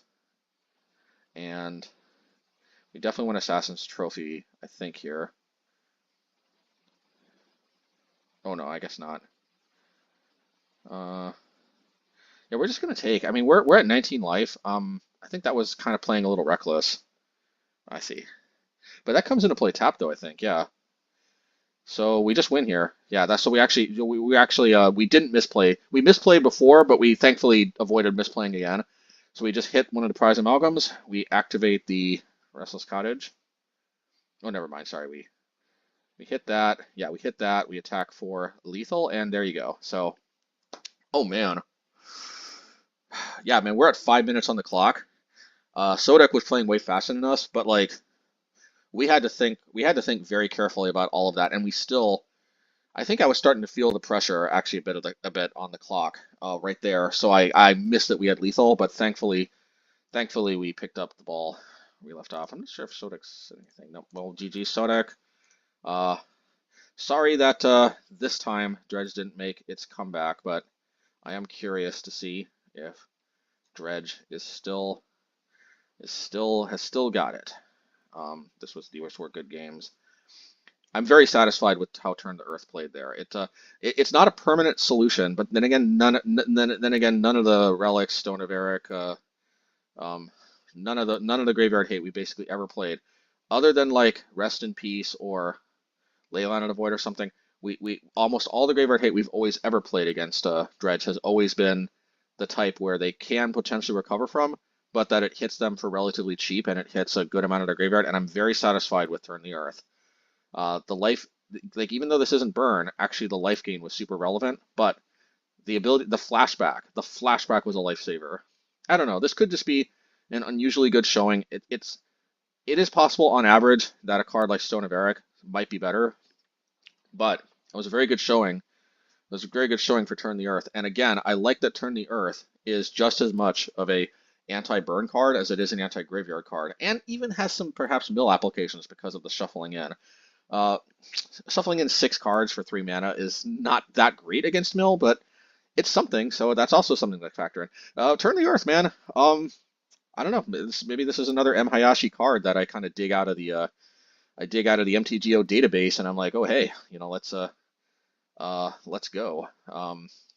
And if somebody mentioned this and I forgot, I'm very sorry. I am not trying to take credit.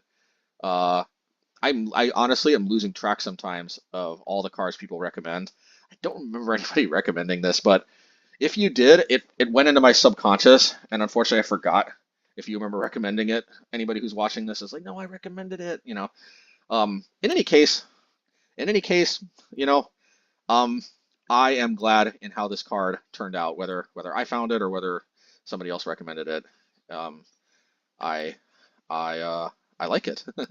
I think Turn the Earth is pretty good, and I'm very glad we got the opportunity to test it in this game. Well, all right. Match 3. This hand I can't keep, but this hand I probably can. Yeah, we'll keep. Let's see. This hand, I hate getting mana screwed. I mean mana flooded, but do the Walking Ballista to reward us at least a little bit.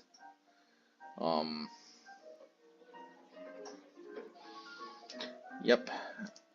Hope you enjoy the piano music in the background. I think, yeah, we'll do black. We'll do black with the Sunken Citadel, because I don't foresee this happening, but we may need 2 Assassin's Trophy on turn 2, but I doubt it.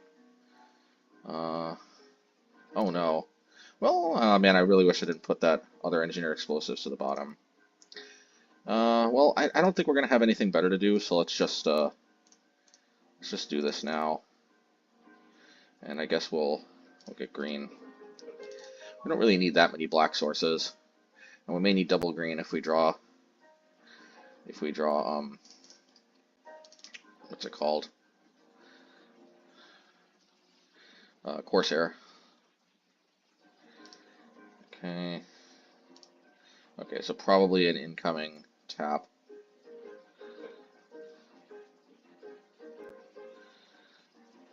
That should be fine. I don't think as of right now, we don't really have a play this turn anyway, although if we draw Corsair, that's going to kind of suck.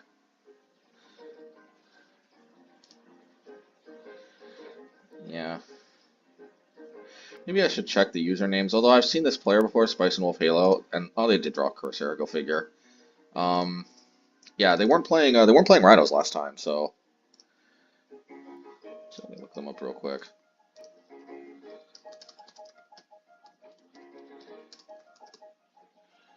Uh,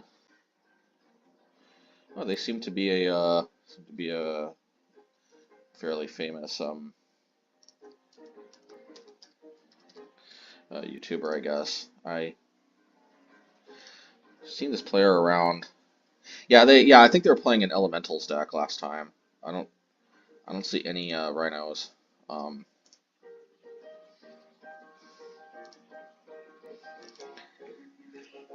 okay, so how much you want to bet they're holding Rhinos up? The problem is that if they don't, I give them the opportunity to Flame of Anor, the Engineer Explosives. Corsair is just mind-bogglingly bad if they have Rhinos. So what I'm gonna do, I'm gonna hedge a little bit. I don't want to just play Walking Ballista too, because I want to wait until I can pump it up a little more. But I'm gonna hedge a little bit.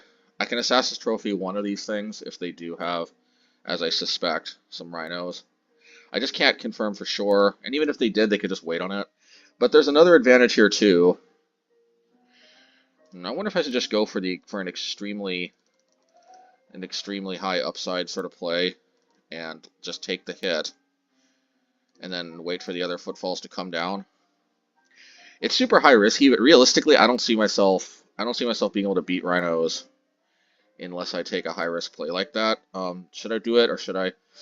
I'm going to do it, folks. I'm going to do it, folks, and probably going to lose. But I don't think you beat Rhinos without taking risks.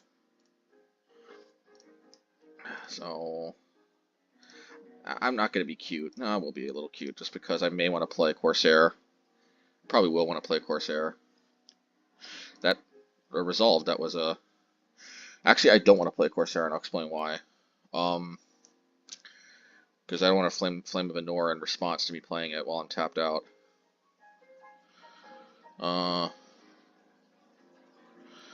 Well, I'll play Corsair, but I'm going to do the very non-optimal play of just playing it like this, just so I can, just so I don't get Flame of Anor in response. And of course, there's a land on top, so I feel crunchy, but I can't let them. If they Flame of Anor, at least I get to kill the Rhinos. And they have to have Flame of Anor, otherwise it's kind of a little bit of a blowout on my part. So they've got it. I'm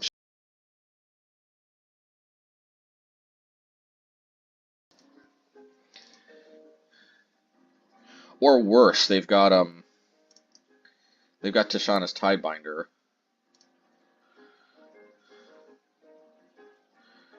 They got Tishana's Tidebinder. Well, I got to minimize their chances of drawing it. I can't take 8, and I'm just gonna concede here if they're instantly playing something.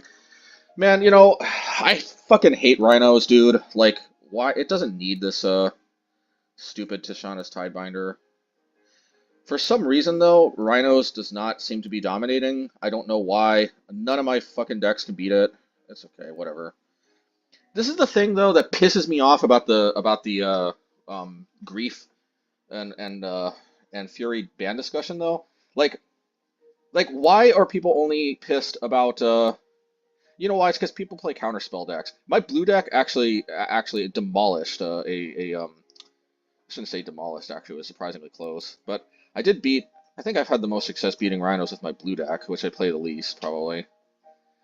But it's just like, the thing is Modern has so many stupid, toxic bullshit elements. Like, I don't understand why only Fury was getting singled out. Like, is this seriously fun here?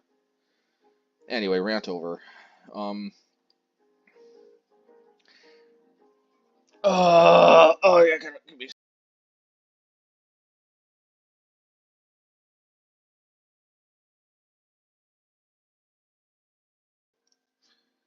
Uh,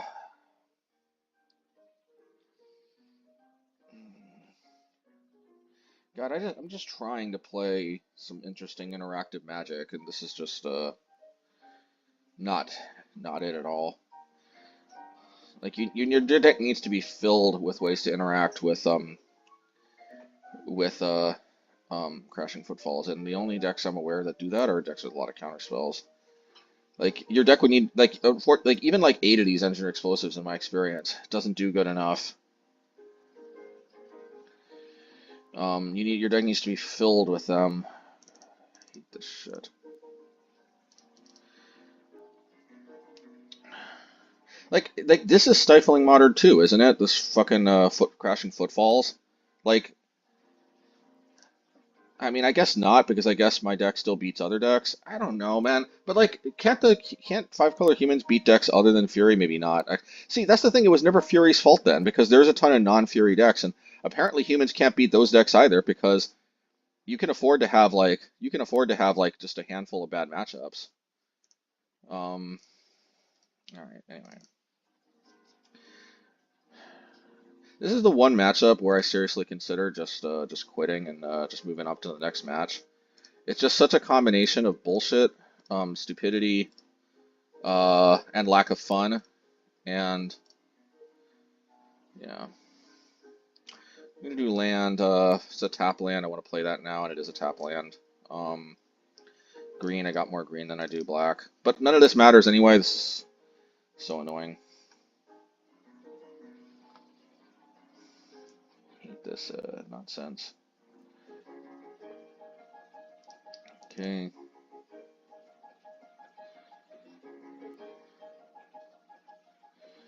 Stomping around.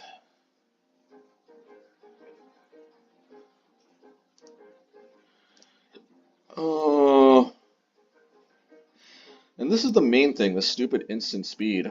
Because they can hold up interaction, or they can hold up Flame of Anor, which is, I guess, is interaction. This is so dumb. I was gonna play this, because at least this, I can play around hardcast subtlety, I guess. Plus they know about it somehow. How did it? Oh yeah, because I revealed it with Abundant Growth. Um, man, if I wasn't recording, I just quit probably. It's just no point because even if I remove some of these things, like also with Lorien revealed, they just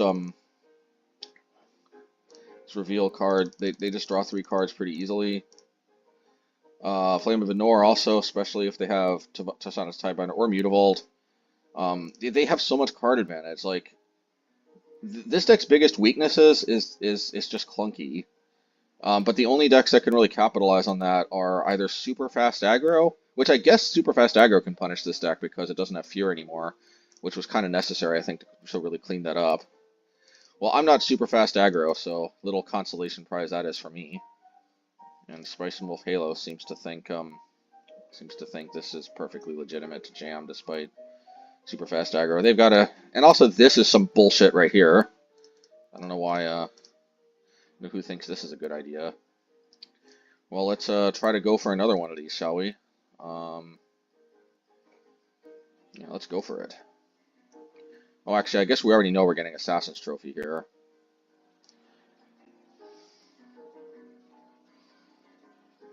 Yeah, why did I do this? I mistapped. I should have.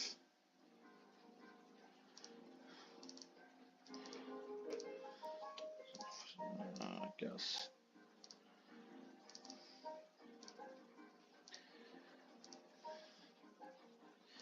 I don't know, dude. Oh, I can't even play this. So I just wasted a turn for nothing. I've just had enough, man. All right. Match 4. You know what? A thought came to me, and this was definitely a keep. I got mana and stuff. You know, I was like, maybe I should just ditch the recording of the last league, which was mostly me complaining, and just record over it. But you know what? Like, I mean, Pleasant Kenobi, and nothing wrong against him. He makes very enjoyable videos to watch. And green, of course, because more green, way more green. Um, but like, look, Pleasant Kenobi, he complained nonstop about Fury, and good for him because I think he ended up persuading me that Fury is a very not fun play experience. But like, I mean, so yeah, and if anything, his last video seemed to make me think that maybe he got even more viewer engagement by by complaining. So I'm actually going to hold on to this Point is I think people need to know that this is not okay to have stuff in the format here. Man, I want to hit Amulet of Vigor so bad, but I think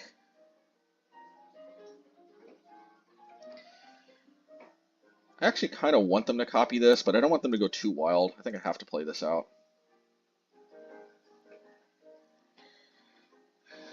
Anyway, yeah, like people needed to know that there was a lot of people like Pleasant Kenobi who hated with a passion having to face Fury.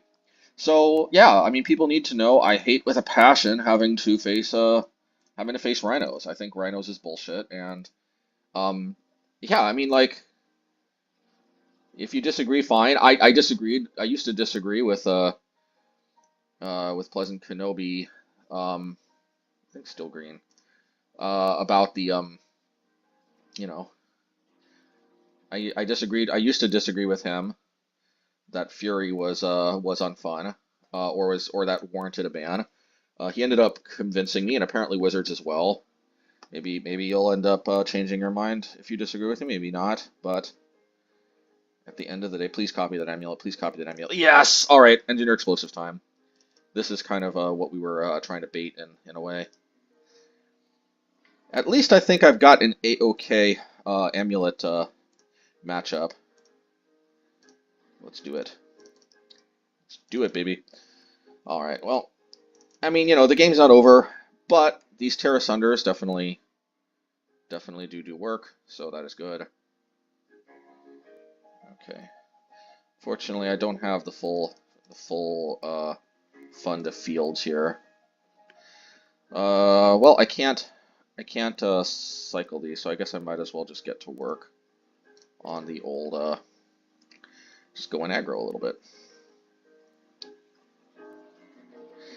Notably, these Tear Assunders do kill Dryads, so there's that. Yeah, this is by no means going to convert into a victory, but if we had the 8 fields, it could be another story, but this Blaststone could have been... If this is one of those matchups where if Blaststone is a field, then definitely it's better.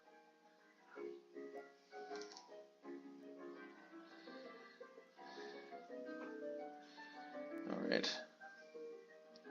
Well, they got Titan next turn, but I do have an answer to Titan now. And I got Corsair. Just don't think I can afford letting them untap with the Dryad. I just don't think that's good form. Plus, I kind of want to attack.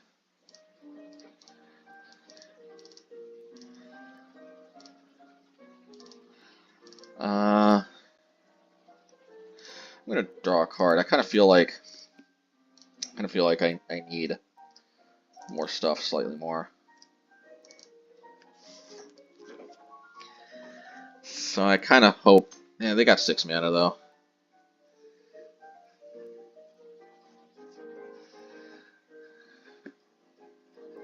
Somehow it feels like they've always got something that they need. At least Amulet Titan you can interact with. You can't really interact with Rhinos.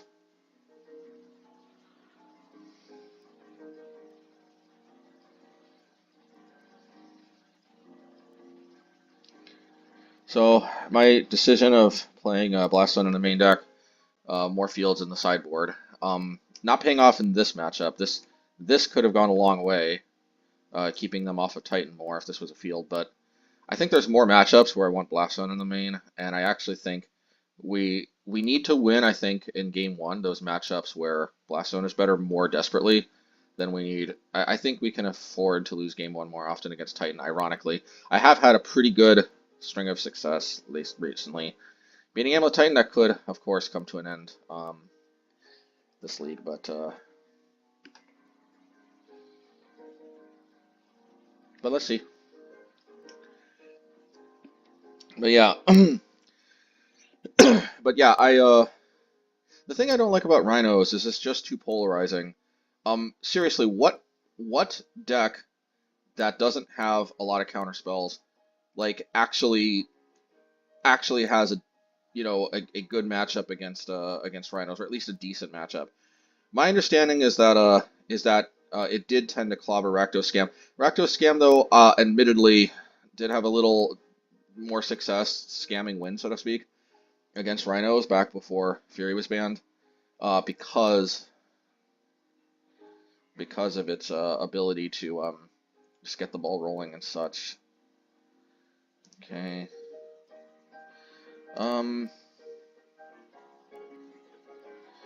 Okay, here. I really wish they had used some, you know. We can't let the Titan untap, so I guess this is a pretty obvious play, isn't it? Oh, or not. I have to tap my land correctly.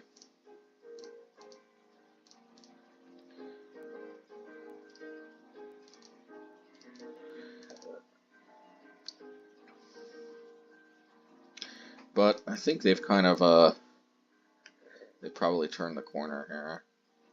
Especially they got another Titan. It seems kind of wild, but you know. I guess we spent a lot of resources managing their enablers rather than their actual threats.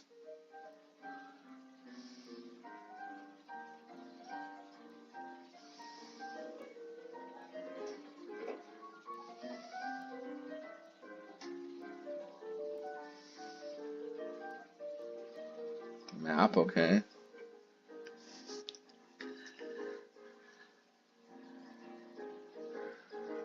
Okay. It's another one ring, which would suck because I had to use both my Tear Assunders.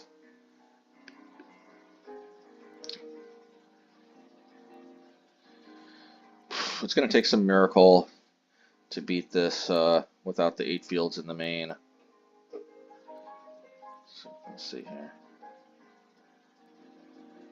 So they still have 3, 4, 5, 6 if they play Simic Growth Chamber, I guess, but this comes into play tapped unless they have an Amulet.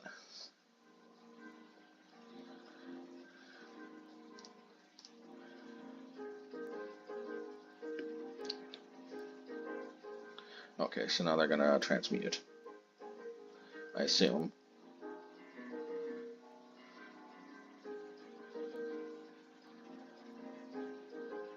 Okay, or that.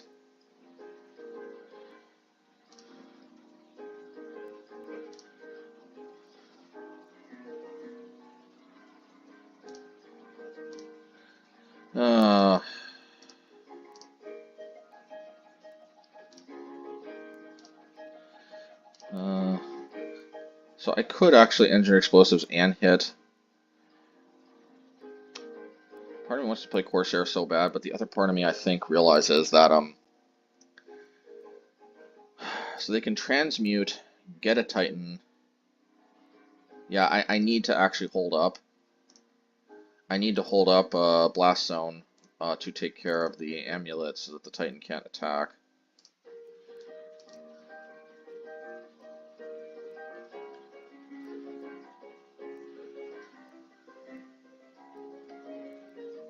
Yeah, they're probably like maybe not.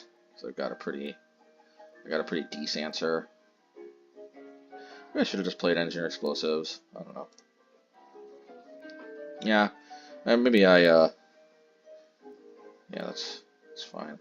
Yeah, actually, Engineer Explosives might have been a little better than Blast Zone, because I would have had one more land around. Plus, I could even possibly juice this up to 6 for another Titan, I guess.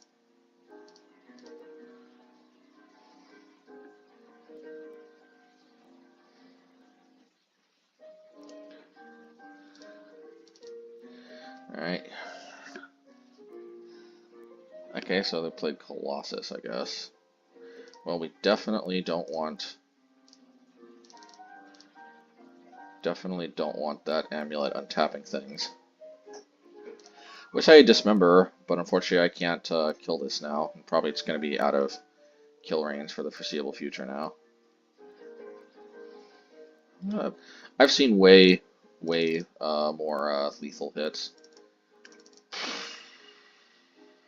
Just seems so bad to use the Engineer Explosives on only 1 token.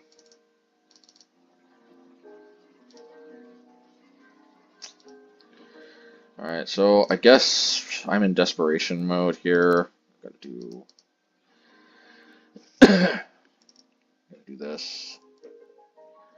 Man, I wish I had that last turn. Be about to the Mosswood Dreadknight, or I guess if you think about it, I want to instill a little bit of fear in them to attack. That's the best I can come up with, dudes and dudettes. Because I'll tell you this much, I'm definitely not racing that Colossus. This is making me regret though I'm not cracking this explosives at the end of turn, because getting rid of that blocker could be key. It's just chump blocking. This represents 6, 8, and I do have the Reckless. Maybe I only need to deal 8 though. I need 1 more mana to then ping off with Walking Ballista. However,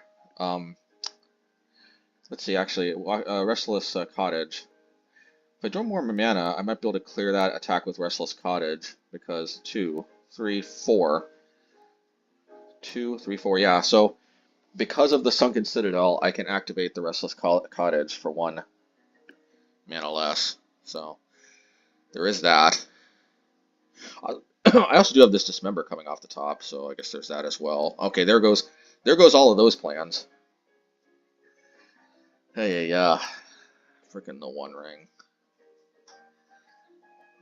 I hate that. I hate the One Ring. The main thing I don't like about the One Ring is I feel like it mostly just makes nonsense decks like this better.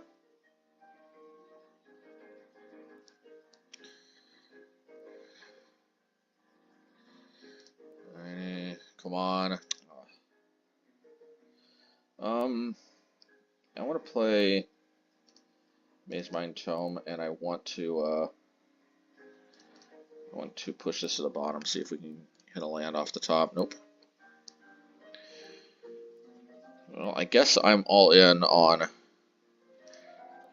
Yeah, and we'll do this because if it's a field, that would probably be the most efficient. I don't think we need another Courser.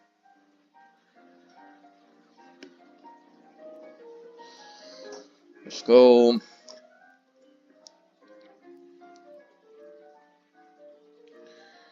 Let's go. Bam. Ah, yeah, yeah. Blah, blah, blah, blah.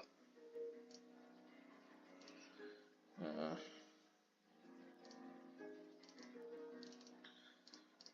can shrink the Colossus, assuming they play a land drop, which I'm sure they will. I can shrink the Colossus from 9 to 4, and then I guess I can double block.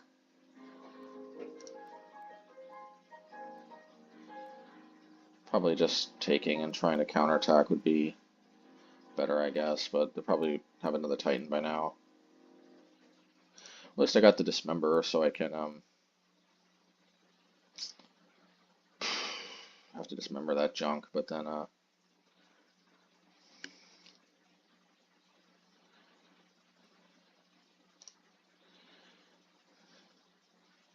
I'm gonna dismember it in response to the triggers, I guess.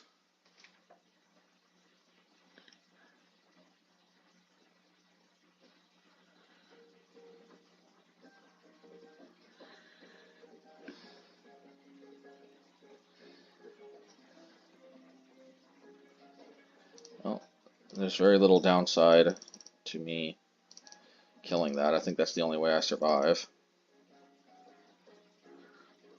They don't have the requisite number of mountains anymore. That's how that works. Don't ask me why, this is how it works.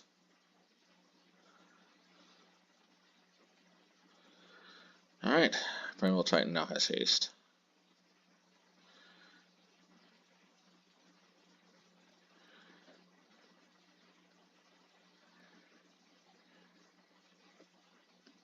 Alright, last stand, Courser, these two guys. I know I still die, but it's the most stylish way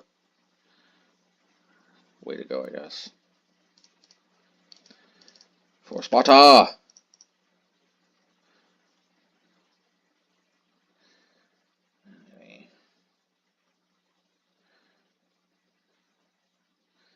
See if we lost any clock on the time from lag. Okay, we didn't. So definitely want the Demolition Field. Definitely want the Stone Brain. We also kind of like the Blast Zone too. I just don't think the Blast Zone is as important. We might want to keep one though. We do need color sources though. That's the thing. When Engineer Explosives can be on Amulet duty.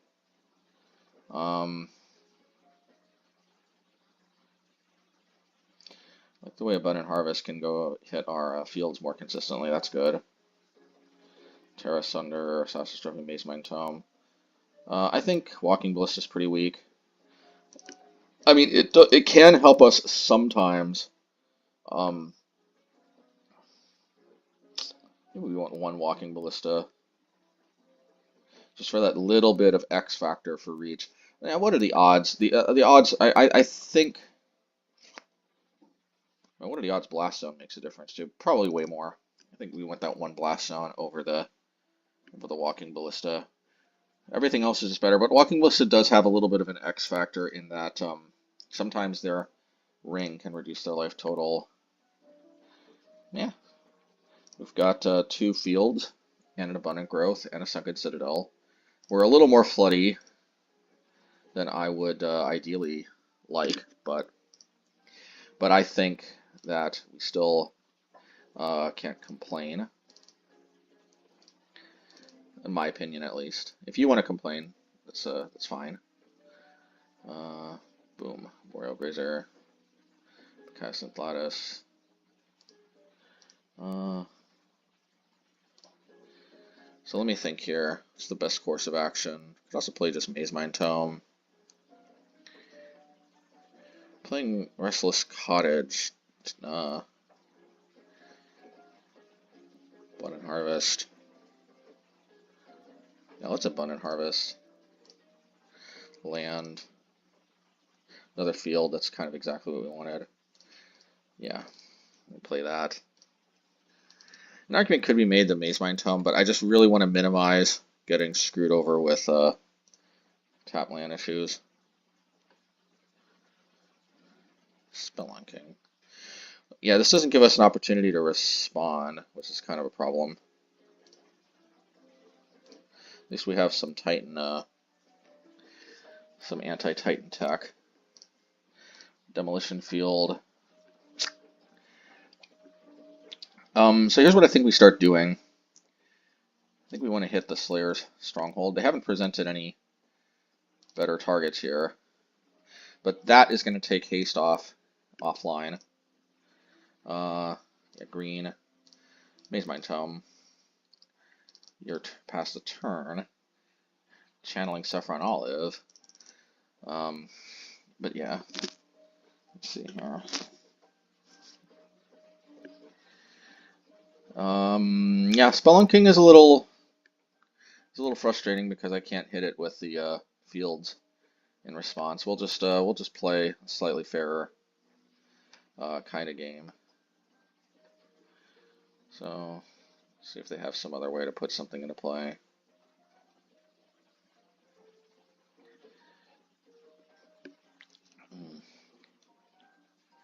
Being able to just not worry about haste, though, is kind of huge. So there is that. Okay. No, I don't think we need another land. See what we draw first before another Mazemind Tome. Fine. Could go after the Valakut. Valakuti.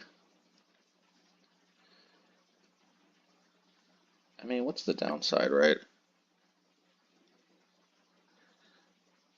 Now, I'll tell you what the downside is. We may want to hold up. We may want to hold up a field for when they have Titan in play, and we want to be able to intercept the. We may want to intercept the.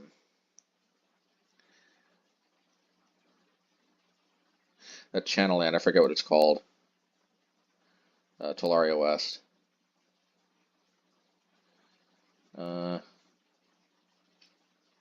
Normally, I think I just play the Mazemind Tome out, but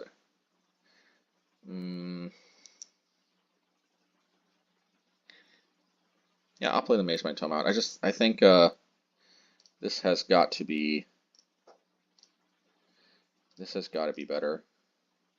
And if they don't do anything, I can still just use one of these to straight up draw a card. I want to be able to intercept a Tolaria West. It's fine. Spelunking already made it, so okay. I wonder if I should Demolition Field that in response. I don't see the point. I'll just wait because I still think they got one more forest left. I think I can take. I think I can take two. I think that's okay.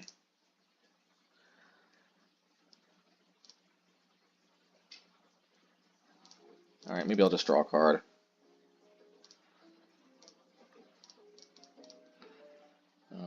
Okay, that's good. I'll just draw that.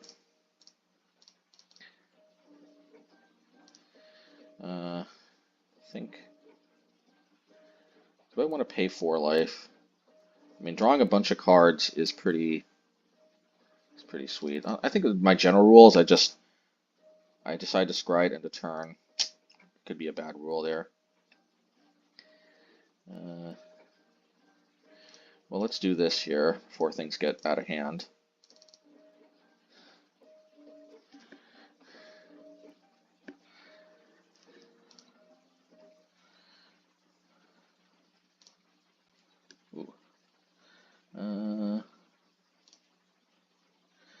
Okay, so I think now I just kill this in response. Maybe I have to pay 4 life, I guess. Not ideal, but this way I get to keep both Demolition Field up and Assassin's Trophy. So there's something to be said. Okay.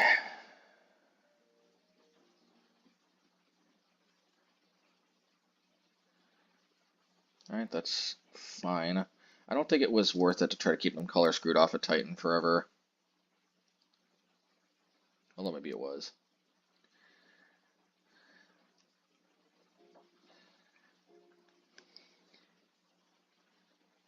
Okay, this is probably where we intercept the Tolaria West. Yeah, we have to. That is value right there. Value that we definitely want to intercept. I guess I couldn't get black finally.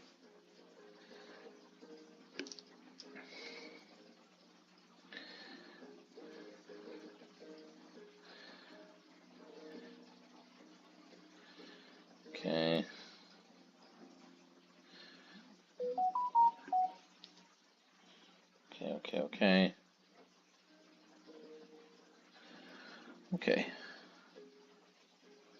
Okay. Okay. Okay, what's your next play? Okay, interesting. Dredge Grove, okay. Alright, 3 damage to the face. Gotta love it. I mean, we can probably live with that. I need removal for both Dryad and, yeah, I think we can, unfortunately at this point,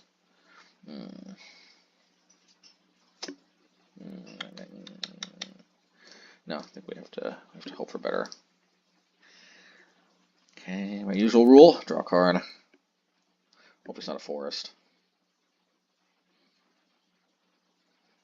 Take our chances.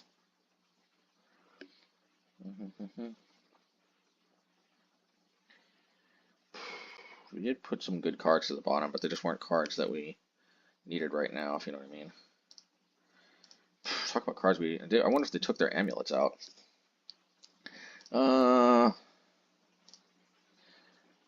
Let's. I feel like the cards we need are more likely to be black. Yeah, there's one. Alright.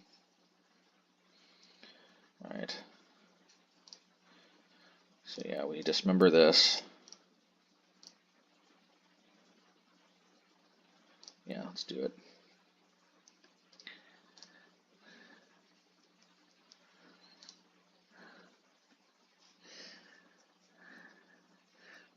there was no way to juke them off of this, so probably Simic Growth Chamber, right?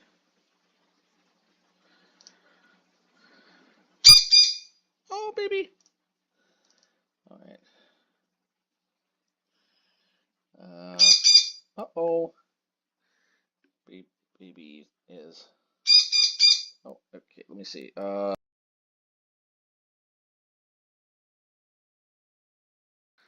Well, they say if you let your birds out of the cage when they go when they start chirping, they say that they will learn that chirping gets them what they want. But you know, for you guys, I'm going to let the bird out. So hopefully feels a little bit better. Hopefully there's no like pact of negation or anything. And hopefully they're out of forest too. Some play 4, some play 3. This one seems to play a 3, so I guess that's good. Yeah, hopefully that's does it for them for now. There's another Talaria West. Okay, couldn't keep them off all of them, but all right. Let's see. All right, let's. Oh, that's a good one.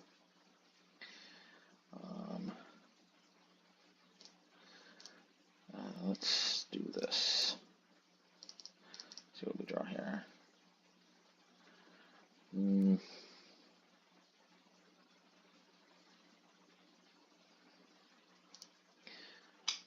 mean, I have to hold up the Field of Ruin no matter what, right? What else could I play? Yeah, I'm not sure, so I guess I just play the Field of Ruin and pass. Yeah. I guess I could.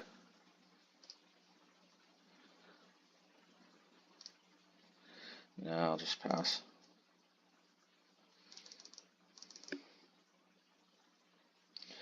Pretty much only exactly,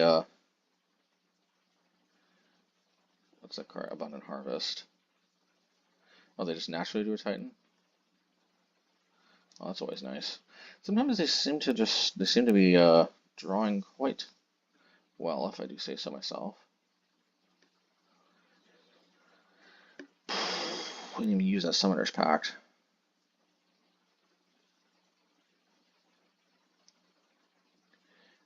It ain't over till it's over, though. So guess that's fine.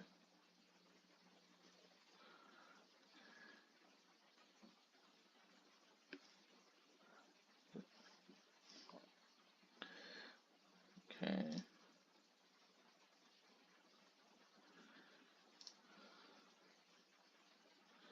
I guess they're gonna play another Titan.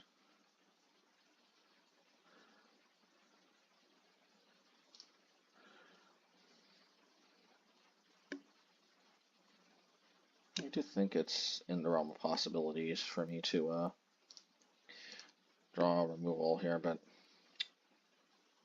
oh, Cultivator Colossus. Ooh, that's kind of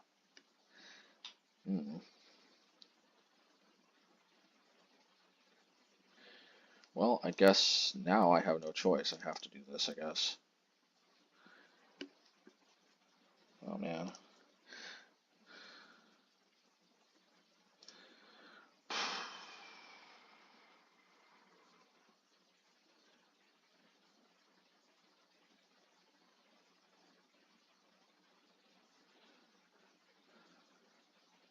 Where are my Stone Brains? I guess I'm only 20 cards deep in my deck.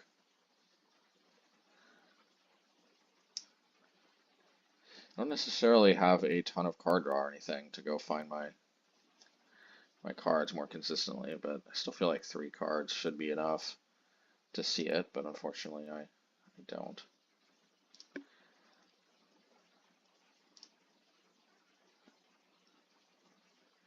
Guessing it's another prime time here. They did draw a lot of cards. Ooh, Spellon King was very unfortunate because I just can't interact with that as well as the amulets.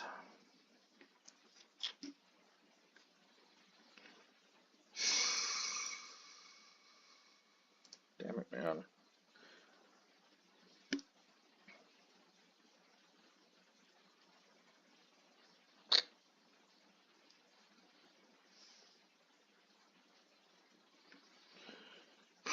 I guess I do this here, right?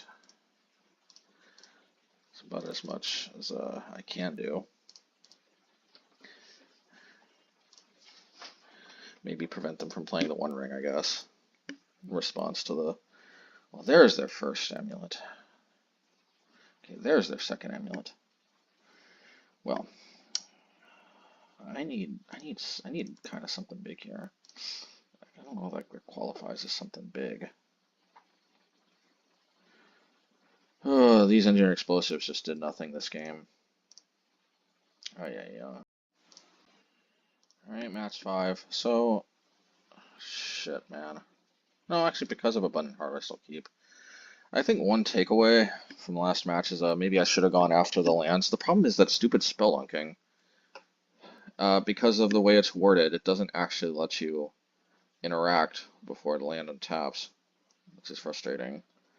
They also don't stack, but yeah, that just made trying to interact not a very fruitful endeavor.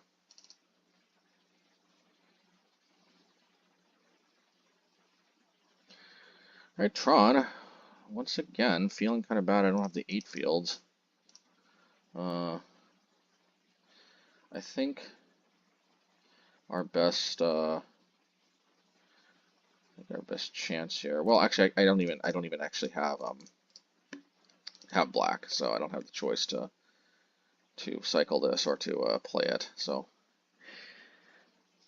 all right, good old 3/2 trample. Let's go.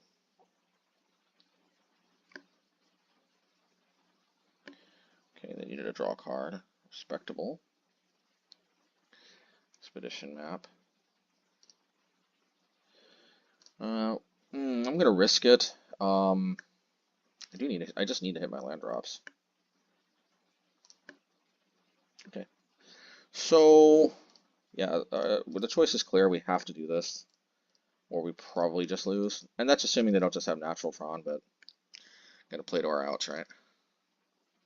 Only 4 fields, no 8 fields in the main, so no natural Tron, lovely.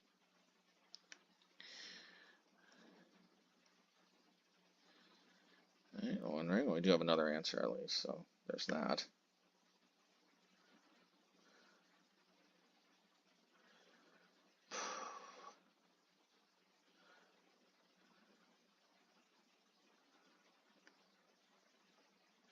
Well, they've got all the enablers and a semi payoff from the One Ring.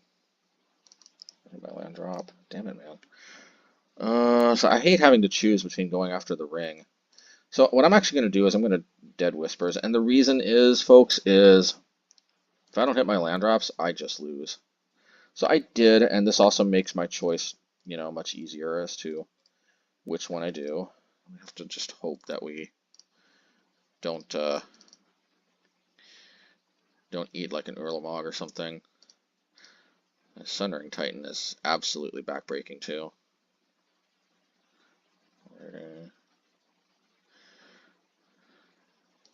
Where's his range? So as long as I don't have a payoff this turn, maybe I can keep them off a power plant. Another One Ring would suck.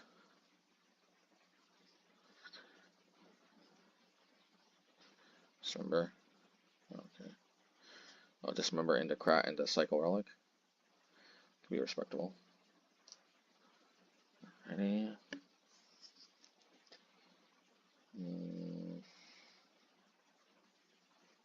Yeah, I can live with that.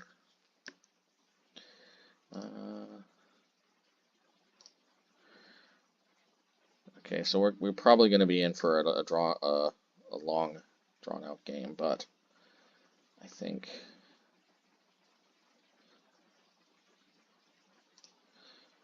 So actually, I think I want to play Mosswood.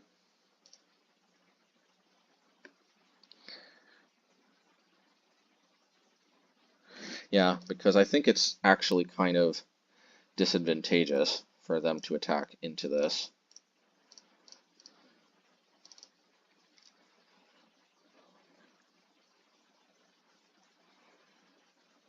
do like going after the non-tower lands if possible, because it increases the chances they have to tap a tower. Boo. Boo. Oh man, I need another Tear Assunder. Oh, yeah.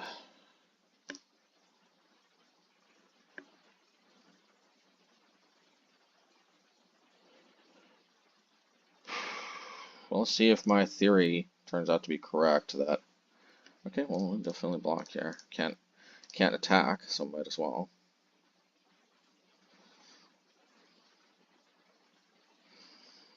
Alright. Okay. Let's try the Whispers.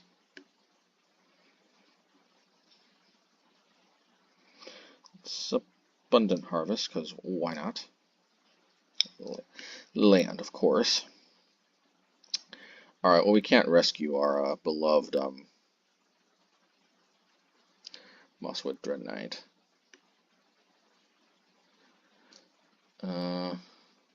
Could play this one out, though. This is probably about as good value that we're going to get out of Engineer Explosives.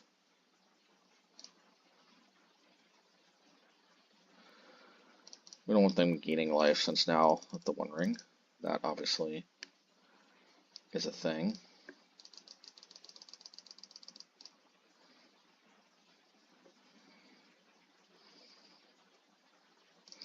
I think our mission, should we choose to accept it, is to just try to attack power plants from now on. I don't think we have enough firepower to actually keep them off of Tron, but we may have enough firepower to hit all 4 versus power plants. That's the hope, at least.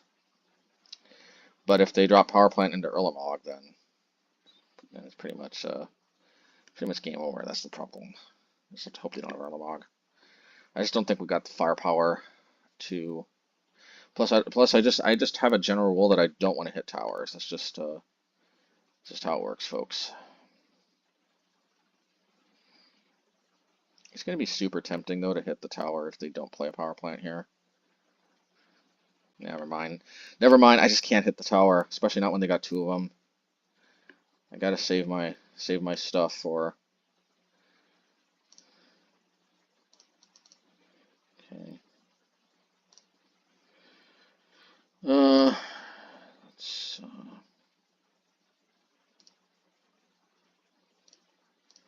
do this here. Oops. I guess if they want to, yeah, you know what? Let's just do this here. Let's just do that. And let's just do this.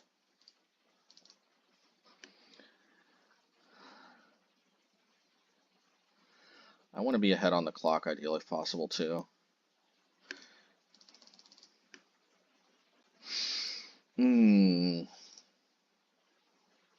Not where we're gonna be, but I have one sometimes when it looks more dire than this. It's very rare. One thing, them just not hitting Tron against all odds certainly does play a role. See if they want to crack that O-Stone before I get more value out of the Mazemind Tome. It's their call. They could play Karn naturally. Playing something. Yeah, Warm Coil is not too bad. These Engineer Explosives help deal with the token, so there is that.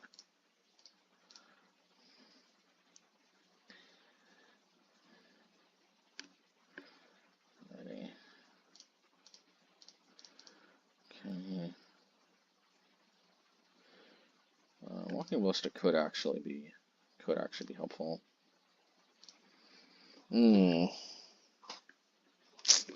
Assassin's Trophy could be helpful, but I think I gotta save that.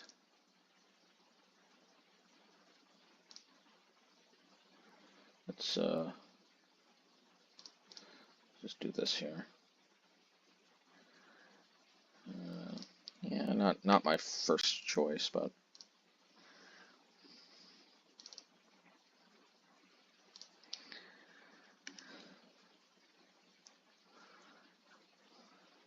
I mean, I had the option to hit the O-Stone, but I think what I'm angling for is I want to try to block and dismember.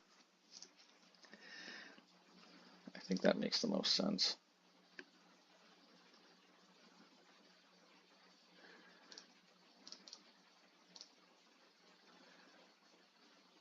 Sometimes if I just drag game 1 out long enough, sometimes I can actually win on time against Tron. It's not as common with some of the other decks, but it is a thing.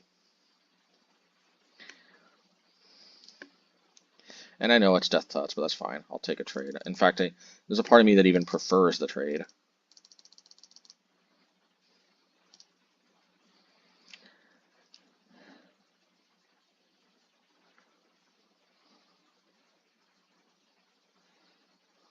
And they also only gain 1 life instead of 6. Advantages for sure.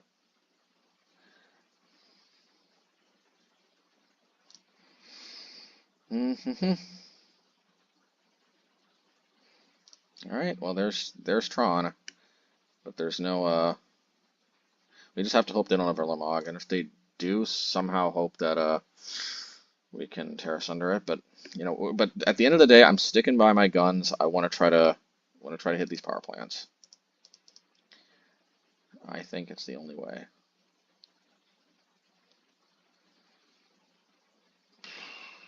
Alright, bye bye Mosswood, but is what it is.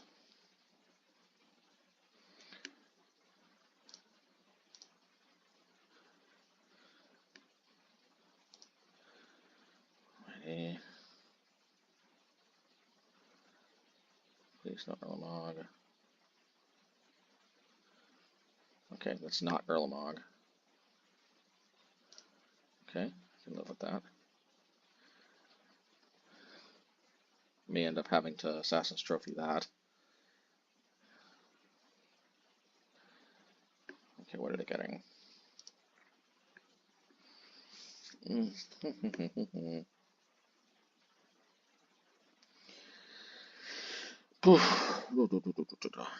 Ooh, Sundering Titan. It's nasty.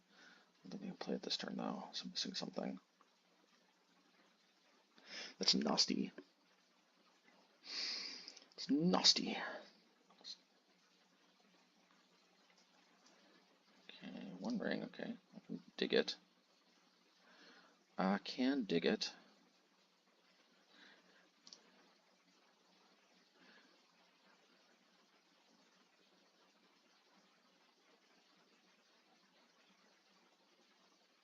Alright, is what it is.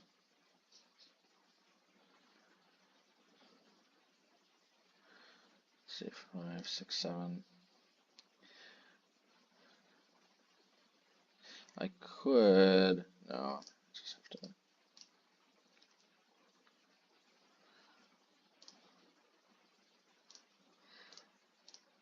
Alrighty. I think I'll pump the Blast Zone up.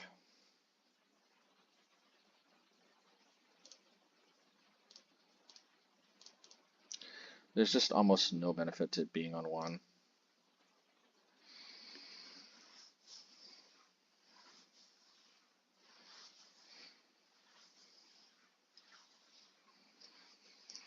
Ooh,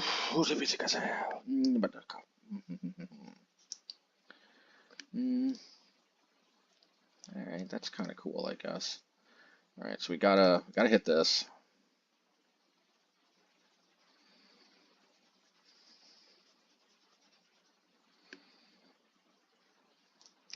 Oh, they have 4 now. Well, at least we hit a land drop, so there's that. Alrighty, let's go.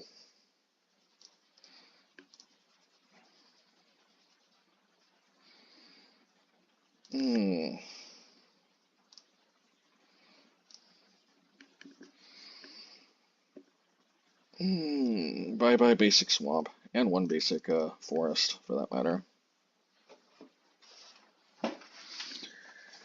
Okay, there's another Tron land for everybody's use and enjoyment. Another power plant. So how many power plants, man? Only 2 have been hit so far. See what I mean about lacking the firepower?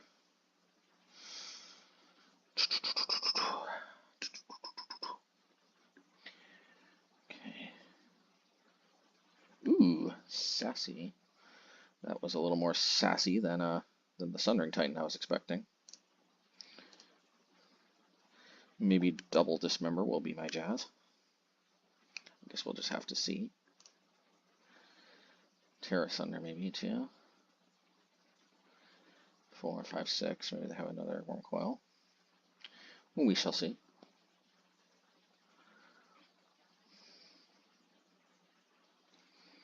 I don't see myself dismembering, so I'm probably just going to pass priority to go with the green mana in my pool.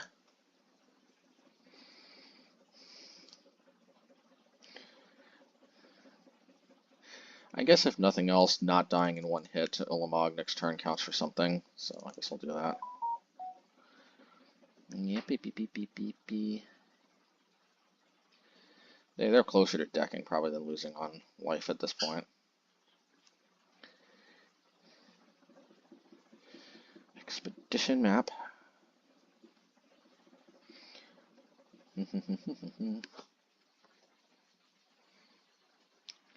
Expedition map.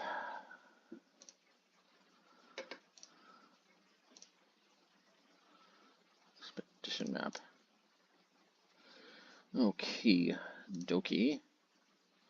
Man, that's just not what I need right now. It's not bad per se. It's just not what I need right now. See if I do get something I need right now. Let's go. Okay. Can kind of dig it. Keyword kinda. And I guess I have to, don't I? Yep. Gotta do it. Just no other way.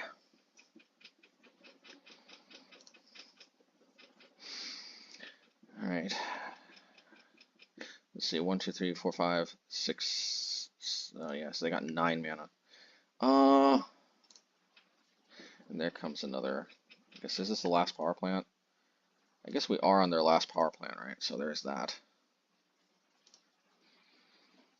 Should I play a Walking Ballista? What's the point, right? I don't see this being played on any other number really mattering. Although I guess now I gave them the opportunity to Oblivion stone this out of the way. Yep, I did. Man, I threw the game away. I was totally going to win this if I didn't do this. I'm just kidding.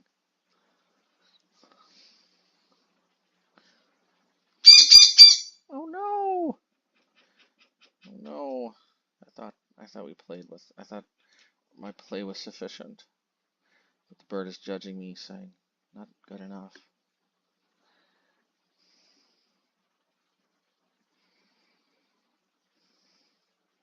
Okie dokie. So I can at least snipe that Walking Ballista in response, I guess. A little consolation prize, I guess. Waste a little more time off their clock. Could come in handy.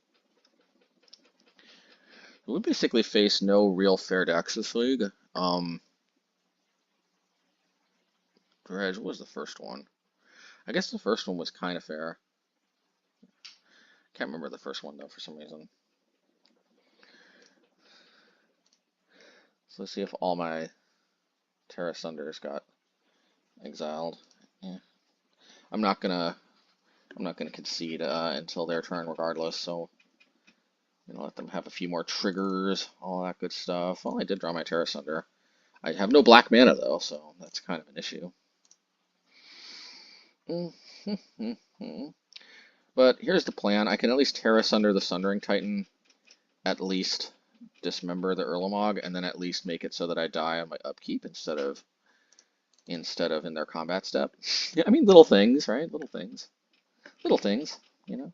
Little things.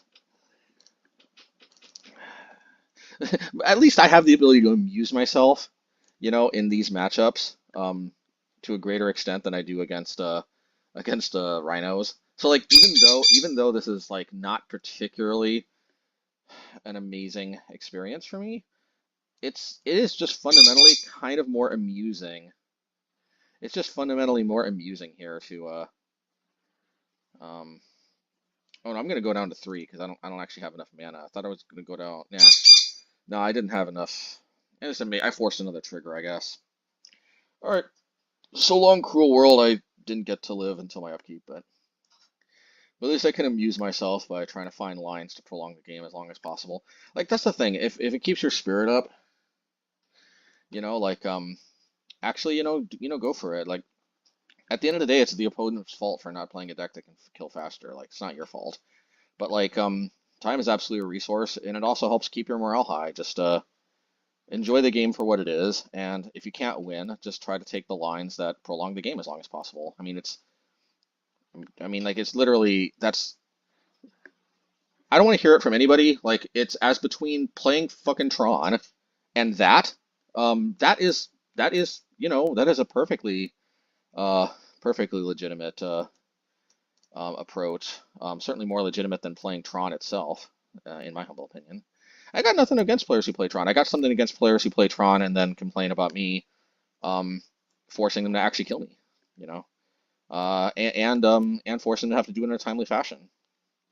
That's the game we play. I mean, or we can just make a rule where everybody has to play creature decks of some variety or another. I mean, that's I know I'm not actually advocating for that, but everybody's got their own subjective idea of what fun is, and they disagree with my conception of fun. I would have played Mono Green Tron a long time ago if I actually thought it was fun. Um, it is interesting though. At least when you see it for the first time, it loses its interesting factor pretty immediately. Not gonna lie. Okay, let's actually get into the game. So we definitely want Demolition Field. I don't think Blast Zone is that necessary. I'll tell you what's basically completely dead is Engineer Explosives. Definitely want Haywire Mite. And Dismember is pretty useless. Probably one Blast Zone, three Stone Brain. Stone Brain is the opposite of useless. Abundant Harvest. Walking Ballista is okay, but I've got a feeling lands. No, Walking Ballista actually can juke them. Can juke the One Ring. There's something to be said though. Do I need four? Probably not. So you know what I'm thinking? But actually being able to win seems kind of. I just don't know if we need all four. We're running out of time here. Yeah, two Blast Zones, three Ballistas. Three Blast Zones, two Ballistas. Yeah, just that seems right. Ballista is like not necessarily great in multiples in this deck, but actually being able to close out the game, it's kind of underrated. And as we see with the opponent, they could end up getting punished for not being able to do that. Okay, so problem here is that, man, if we had an untapped land, we might be able to Stone Drain them off of Tron, starting on our turn 3, their turn 2. Alas, so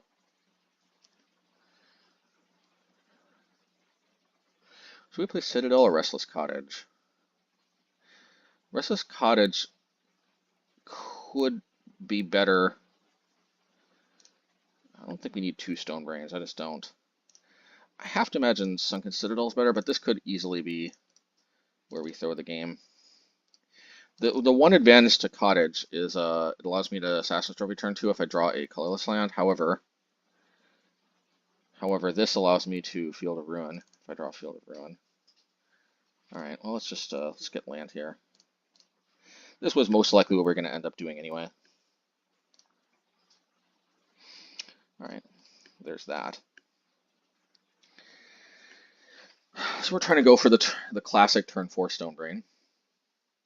I don't think they should be just creating unnecessary game actions. I think they're the ones who should be trying to streamline this a little more, but that's, their call, I guess.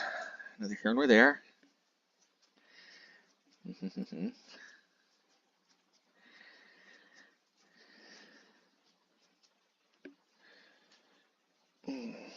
And on their way to turn 3 Tron.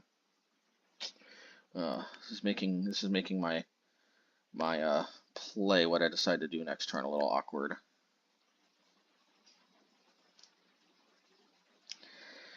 Because they're just going to Expedition map.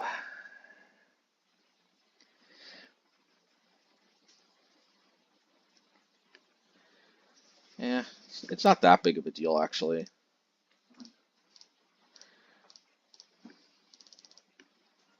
It's not that big of a deal. Might seem like a big deal, but it's actually not that big of a deal. I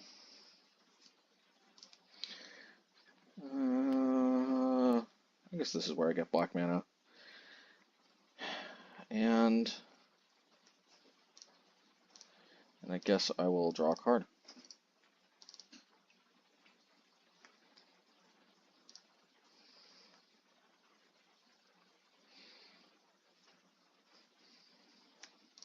And I should be on track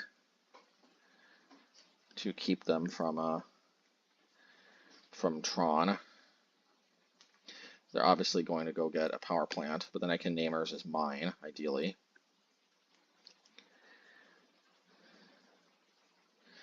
What's the worst case scenario? Sometimes I don't like thinking about the worst case scenario because the superstitious side of me almost feels like it makes it more likely to happen. But it's interesting they got mine instead of power plant. Talisman, okay.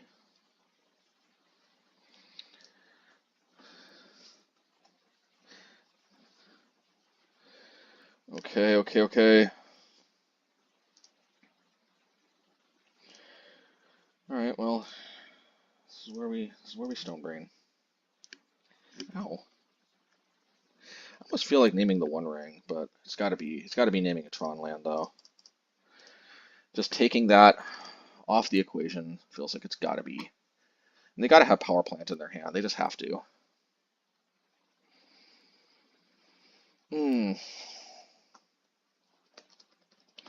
Otherwise, they definitely would have gone and grabbed it. That's weird.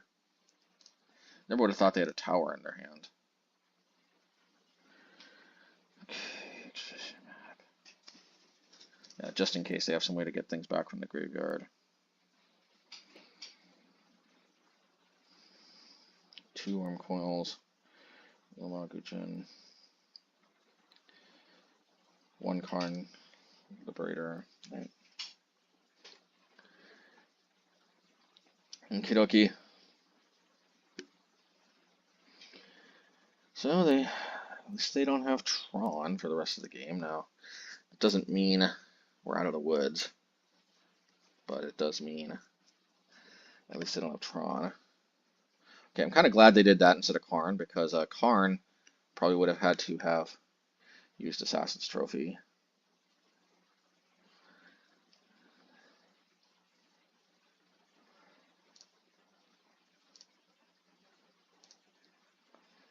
Alright, let's do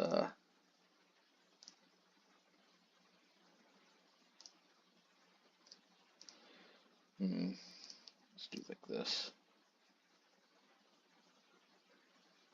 Yeah, that's marginally better, I think. Probably playing this next turn. Oh, well, Abundant Harvest. I'm going to get land instead of... I don't think I need this Corsair that much. Okay, Restless Cottage. Why didn't I play this Sunken Citadel? I'm an idiot. Oh my god. Oh my god. Well, guys, I'm probably losing this, and I probably deserve it. But, to be fair, did I lose it because of Sunken Citadel? I don't know. This is one of the problems with this deck, is it feels like I mana flood like crazy.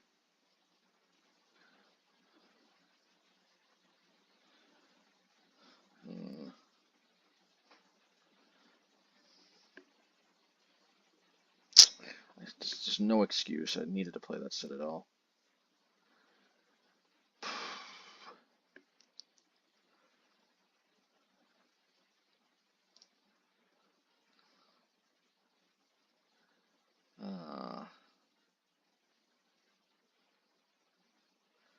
I don't know what happened. It's brain fart.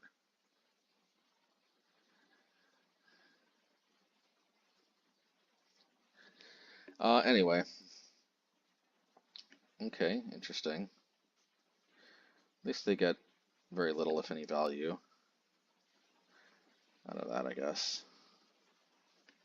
I'm gonna protect that from Restless Cottage, I guess. Man, I would have had Tear Assunder too. Ooh. Well, let's see if I can get them to crack the relic.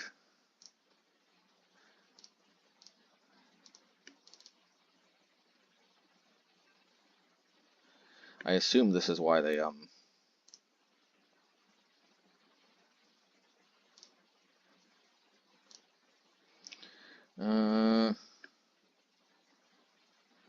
Restless Cottage, Sunken Citadel, Sunken Citadel.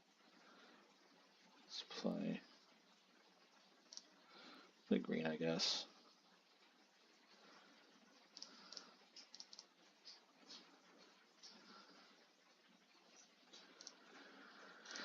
Alrighty.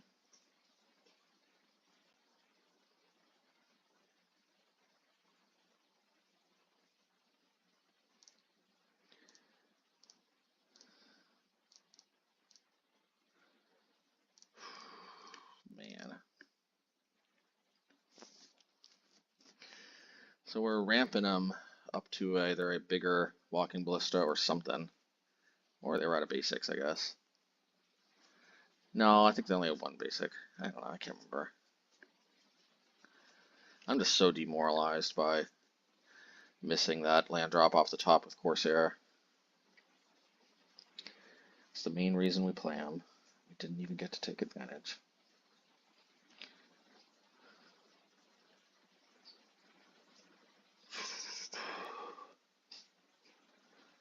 Okay, looks like it's Papakarn. Or just a Walking Ballista. Okay, well that doesn't even kill a Corsair. I mean, that counts for something, right? Yeah, well I guess they can cycle the relic. Fair enough.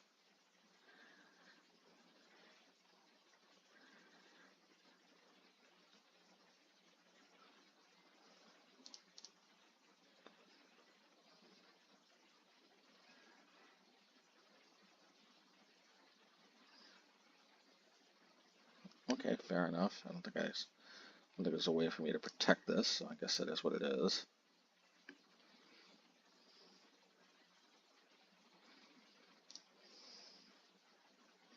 Okay, this time I'm remembering to play this off the top.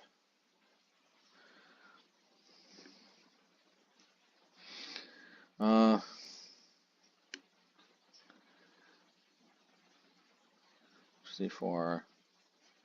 I mean, they can pump the Walking Ballista. It's not that. I do think that Urza Saga is truly terrifying, though, I do have to say.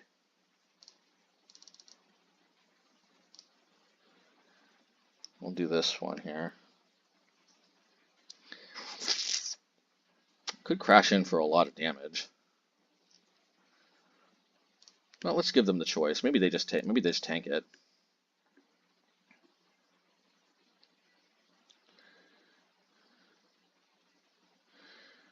I think I can do this actually.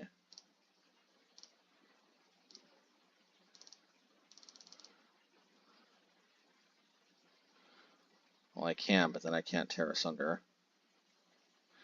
I think it's still worth it.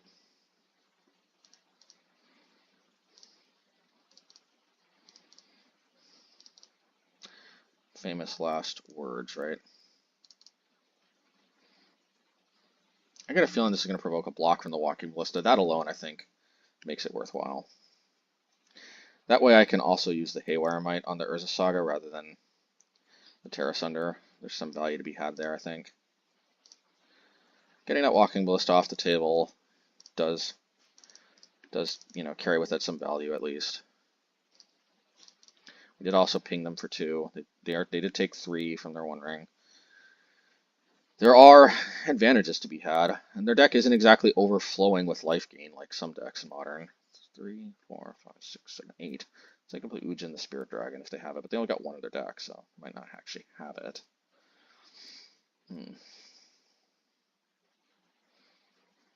Okay, another 1 ring. All cool, cool. Good Haywire Mite that.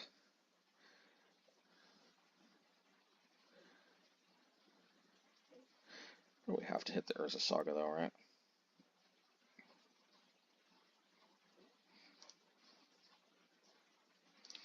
Oh, yeah, let's definitely get this. Maybe we hit this with the Urza Saga. Yeah, that's got to be it actually.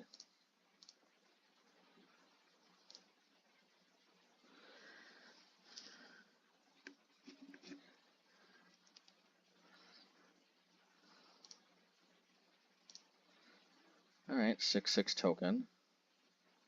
That's cool, I guess.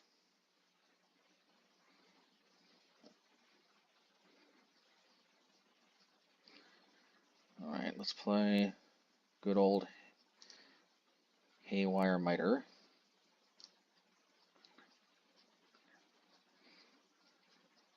Probably mistap that, but it's fine. No point in attacking. Already got protection with the One Ring. Maybe I should I tag the One Ring though? If they start drawing cards, probably. Probably.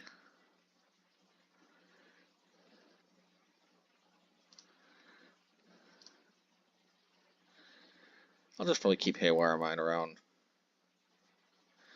Leave it up to them if and when they want to crack that One Ring. I can probably take a shot from Constant Purple, pull it back to block, probably. Blah. Okay. That's a thing. Let's see, 4, 6, 7, 8, 9. Getting close to Ulamog mana. It's a little dangerous, not gonna lie. I almost wonder if I should go after Talisman. Yeah, I think I need to go after Talisman.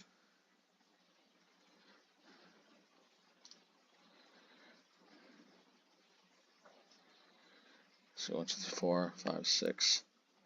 1, 2, 3, 4, 5, 6, 7, 8, 9.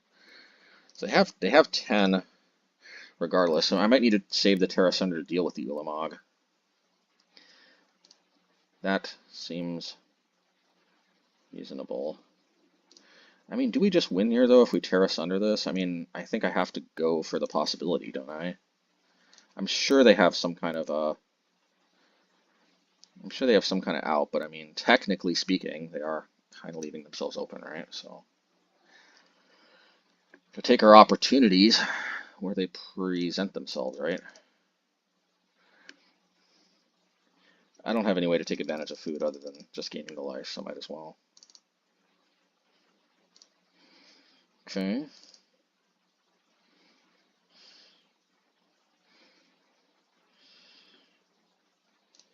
Let's go green, black, green. I mean, they didn't play another One Ring, did they? And I missed it? I think so. I'm sure they must have like Dismember or something.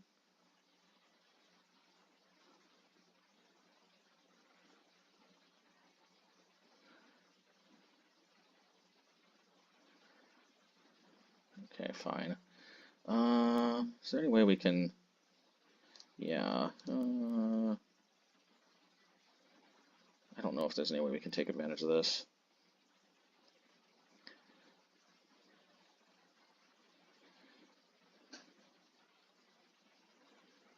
Fine.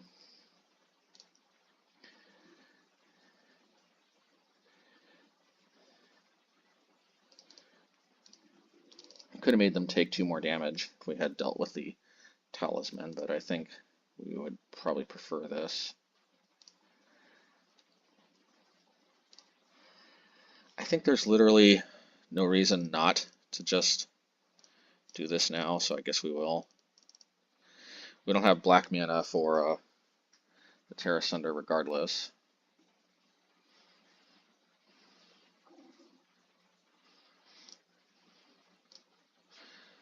As long as they can't discard this card from our hand.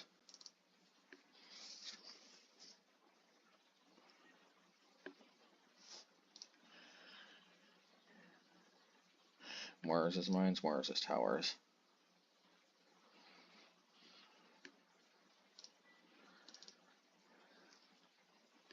Thankfully I do have the other Tear Assunder, so I don't have to automatically lose to Ulamog. Oh, they can take both my black sources! Shit.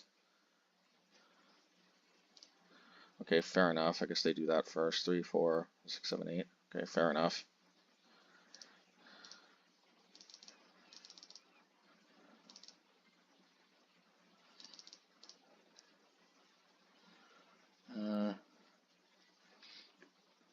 course they blow the O stone, right? So I have to. I might as well get some value here first. Talisman.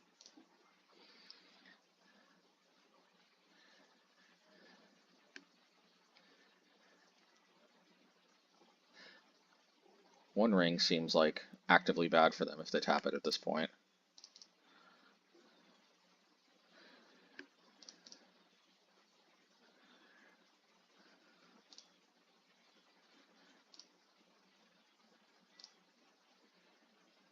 Okay.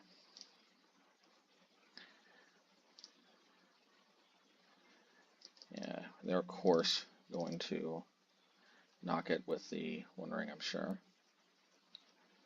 I mean, with the Oblivion Stone.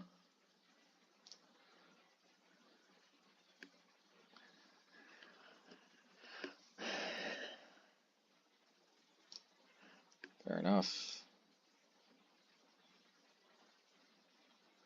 Man, if we still win this despite that horrendous misplay, that's gonna feel good. But I'm gonna get my hopes. I don't get my hopes too up just yet. I'm actually kind of liking that they're tapping it. This is giving me another win con of sorts.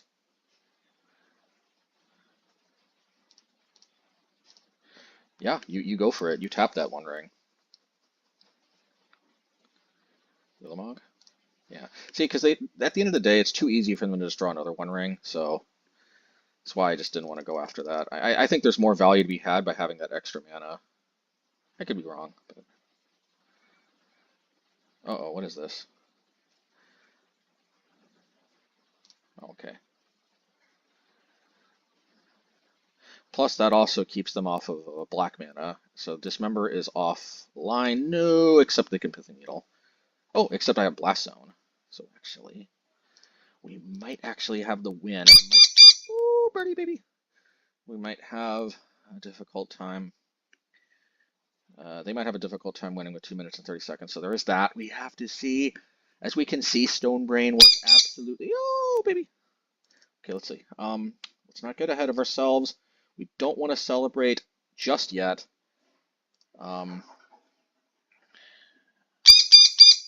we definitely want to do this first so we don't kill our own Haywire Mite. I've been there. I've done that.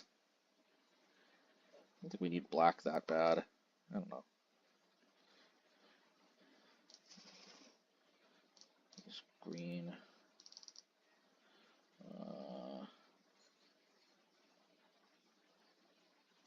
Yeah, we might need 2 green, but yeah, we might need 2 green. All right, got another Boseiju or something? Let's go.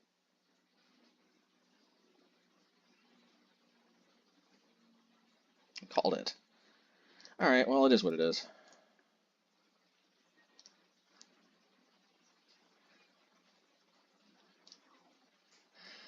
Unless they can somehow make me double discard, which is kind of difficult.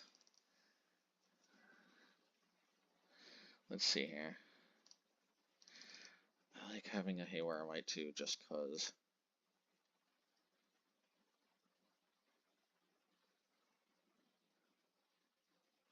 Ujin the Spirit Dragon, okay.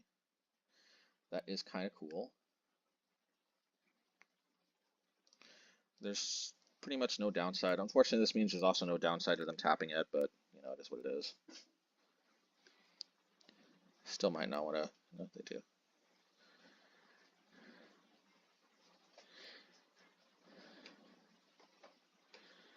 The Spirit Dragon. Man.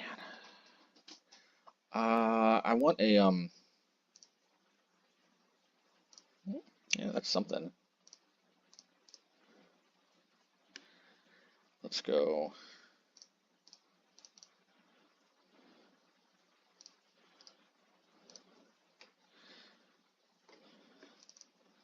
So I may have to tear that Ujin asunder, but I think I'm going to try to hold off on that. I don't know.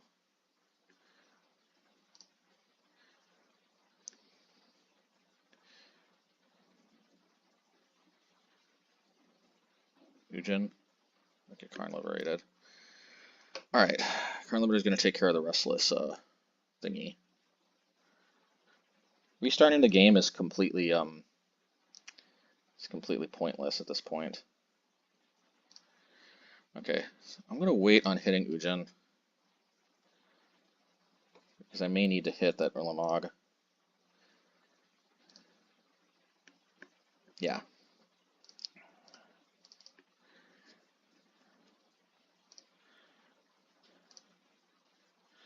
Do I want to hit this actually? Because no, actually I don't, and that might seem crazy, but Source, trust me, bro. The reason being, we need to be able to Tear Assunder if they play Ulamog next turn.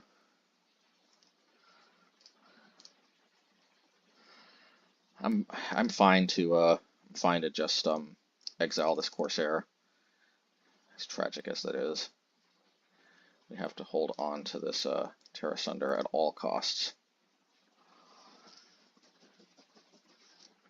Yeah, because Ulamog, okay, it's not Ulamog, but we do have the answer to that at least. I think we probably just tank as many hits as we can from the Wormcoil engine. I think that's the plan. And I guess we're trying to win on time here. Ooh, double Tear Assunder. Don't mind if I do. 1, 2, 3, 4. 4, 5, 6. Gonna have to discard this Mazemind Tome, which kind of sucks, but I think that's clearly the play here. It's got to be right.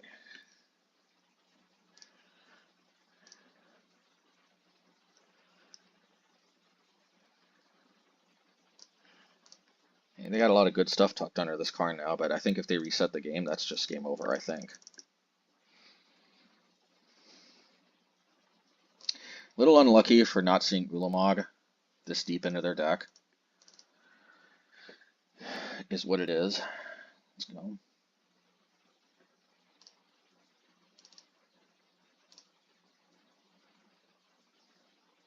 Okay, still no Ulamog.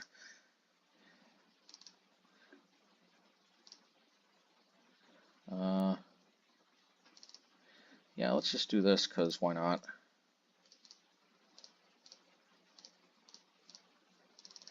Man, imagine an alternate universe where we didn't have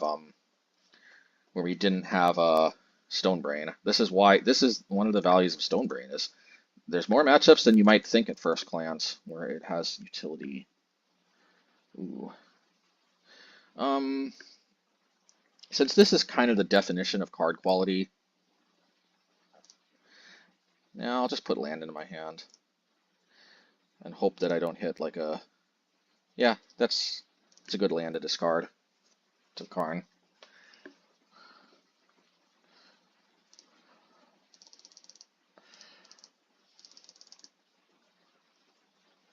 Maybe that was kind of too cheeky and I should have just discarded the Abundant Harvest. But as long as I tap this in response, okay.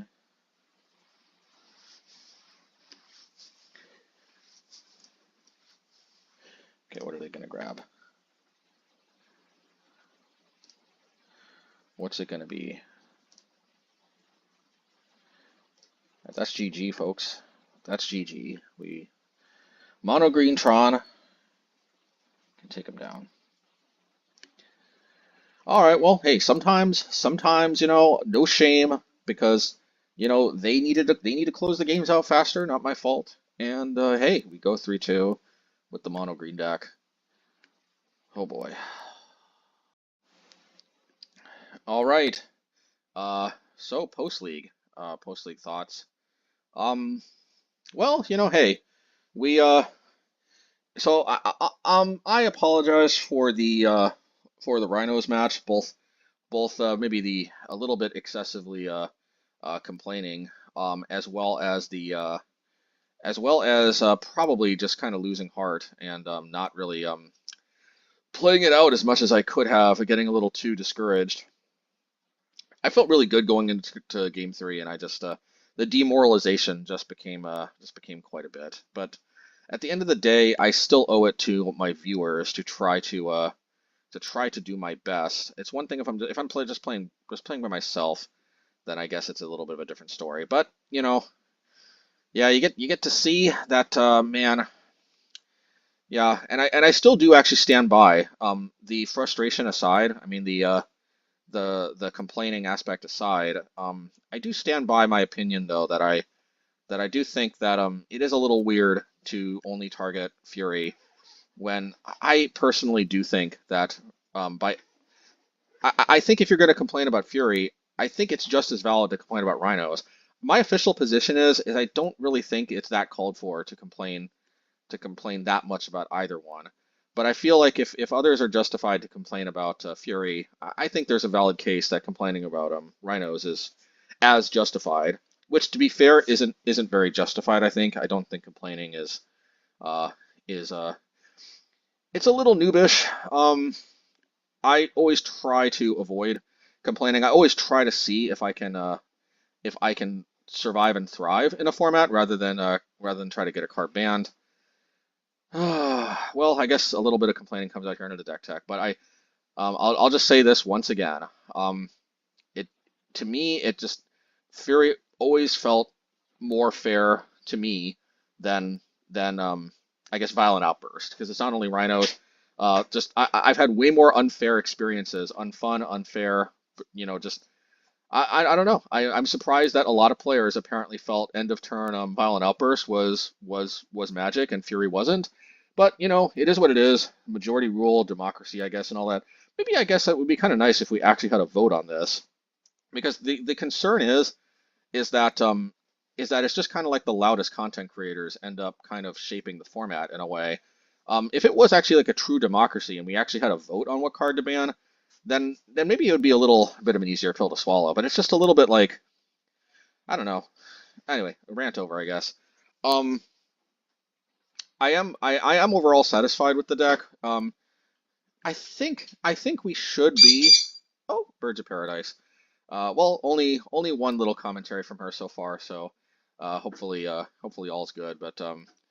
I think Amulet Titan should be a good matchup overall. Although we do lose percentage points that did cost us, where in game one we don't necessarily have a lot to go for. But I do feel that games 2 and 3 having access to uh 8 artifact and enchantment hate cards that can also hit the One Ring, which is huge.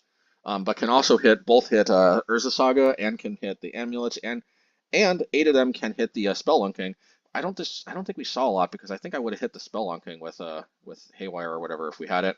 Maybe I made a mistake also too because I thought we could actually deal with the Rhinos if I remember correctly. I mean not the Rhinos. I thought we could deal with the Titans, but in retrospect, it's very possible that once they start tightening, it's kind of game over. So maybe we should have used like I think an Assassin's Trophy. It's been a little while since that game, since I recorded that game, but I think it's possible we want to just be taking them off of Titan mana. If their mana was more heavily consisting of Ceruleans, then I think it would have been easier for me to pull the trigger on assassin trophying their Ceruleans. But since I think they were in the weird position where they had like 5 lands, none of which were Ceruleans.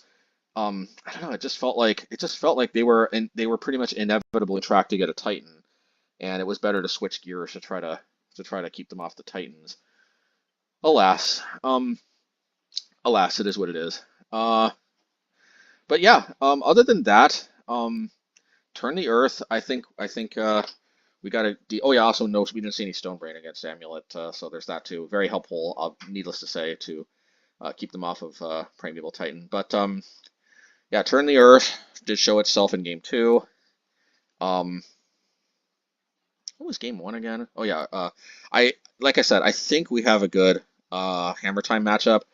Not an unlosable matchup, but I think a at the end of the day a matchup that is you know clearly favorable. Clearly favorable, just a favorability of averages. A favorability where you're going to have some games where it's certainly not going to look favorable because we're going to get overrun quickly, but that wasn't those games, and I think statistically those are the more likely games. But uh, and what was the last one we played again? Oh yeah, in Tron. That was a little bit of a surprising a little bit of a surprising situation in Tron. I was not expecting to win on time, but that's just what happens sometimes. And yeah, at the end of the day, I think our draws were a little funky against Tron because I have played a number of matches against Tron with this deck, and it's one of the few matchups where I pretty much won all of them, including this one. And for what it's worth, I think they were actually going to deck most likely uh, in in in game two. So even if they didn't time out, who knows? Who knows how game three would have gone if we had unlimited time? But for better or for worse, Magic is not a game of unlimited time, and they took more time, and that is how the cookie crumbles. Um, in any case, I hope you all enjoyed. I think I'm satisfied with this 75. Not satisfied in the sense that I think that this deck is some kind of secret meta kill or anything, but satisfied in the sense that, look, I mean, in so as far as much as I am jamming a green base deck to say I've got a mono or mostly green deck with the lightest of light black splashes type of thing, insofar as much as I feel like I have to meet my quota of playing a ostensibly mono green deck. Um, this is probably about as close. This is probably the best, mostly mono green deck to MHayashi's liking that isn't mono green Tron. Yes, because overall, even though we did beat mono green Tron is probably the objectively better mostly green deck, but it's just not my style, and I don't know.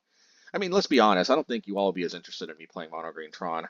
Let me know. And I'd have to shell out a bit, but I can afford it if you know, if I actually, I wonder if I could do some kind of donation deck thing, right? Like if let me know what you guys think. If one of you guys does actually like Tron and think that I'm being a little unfair to it or something, and it's actually, I might gain some insight or something because I've never actually played Tron before.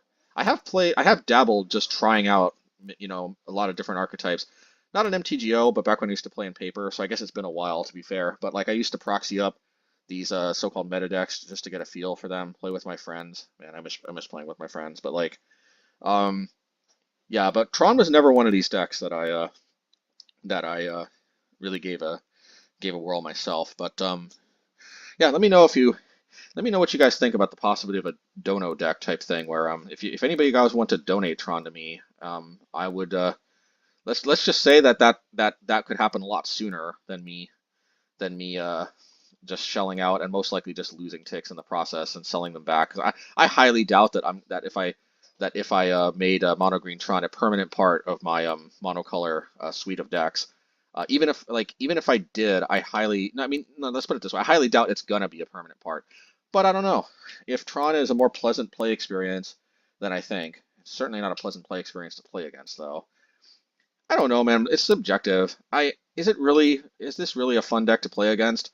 I don't know, man. I feel like if you're not able to have fun, even if you lose against this type of mono green deck, especially when the eight fields is in the side rather than the main. So I'm assuming that we're winning mostly fairly, going toe to toe, one for one, drawing extra cards with Mazemind, drawing extra card with Corsair, cards with Corsair. Um, I don't know. Like I don't know. I feel like, guys, like come on, if you're not having fun in a close game, like for example, like I guess that game was Sodek, right? Like if Sodek wasn't able to have at least some fun, despite the fact that he had to take the L that time, and I have taken my L's for sure against Sodek in the past, for sure. Um, yeah, I mean, like, I feel like this deck is also respectful to the opponents in the sense that it's relatively fun for me to play, and I feel like if you're not able to have at least some fun on the other side against this deck, and again, I understand if I've got eight fields and if I'm playing the eight fields in the main and stuff, but like if this base main deck, if you're not able to have at least some fun against this base level, sorry, one second, against this like base level main deck. I mean, to some extent, I have to feel like that's kind of on you, right? Because I mean, I'm not doing anything ostensibly unfair. I'm playing creatures, I'm playing removal spells, I'm playing draw cards. I don't know, man. Um, I kind of like that. I like that. So, like some of my decks, like the red deck, I can totally understand these decks feeling a little disrespectful to the opponent. Um, and kind of like Tron being like, man, why you gotta be like that?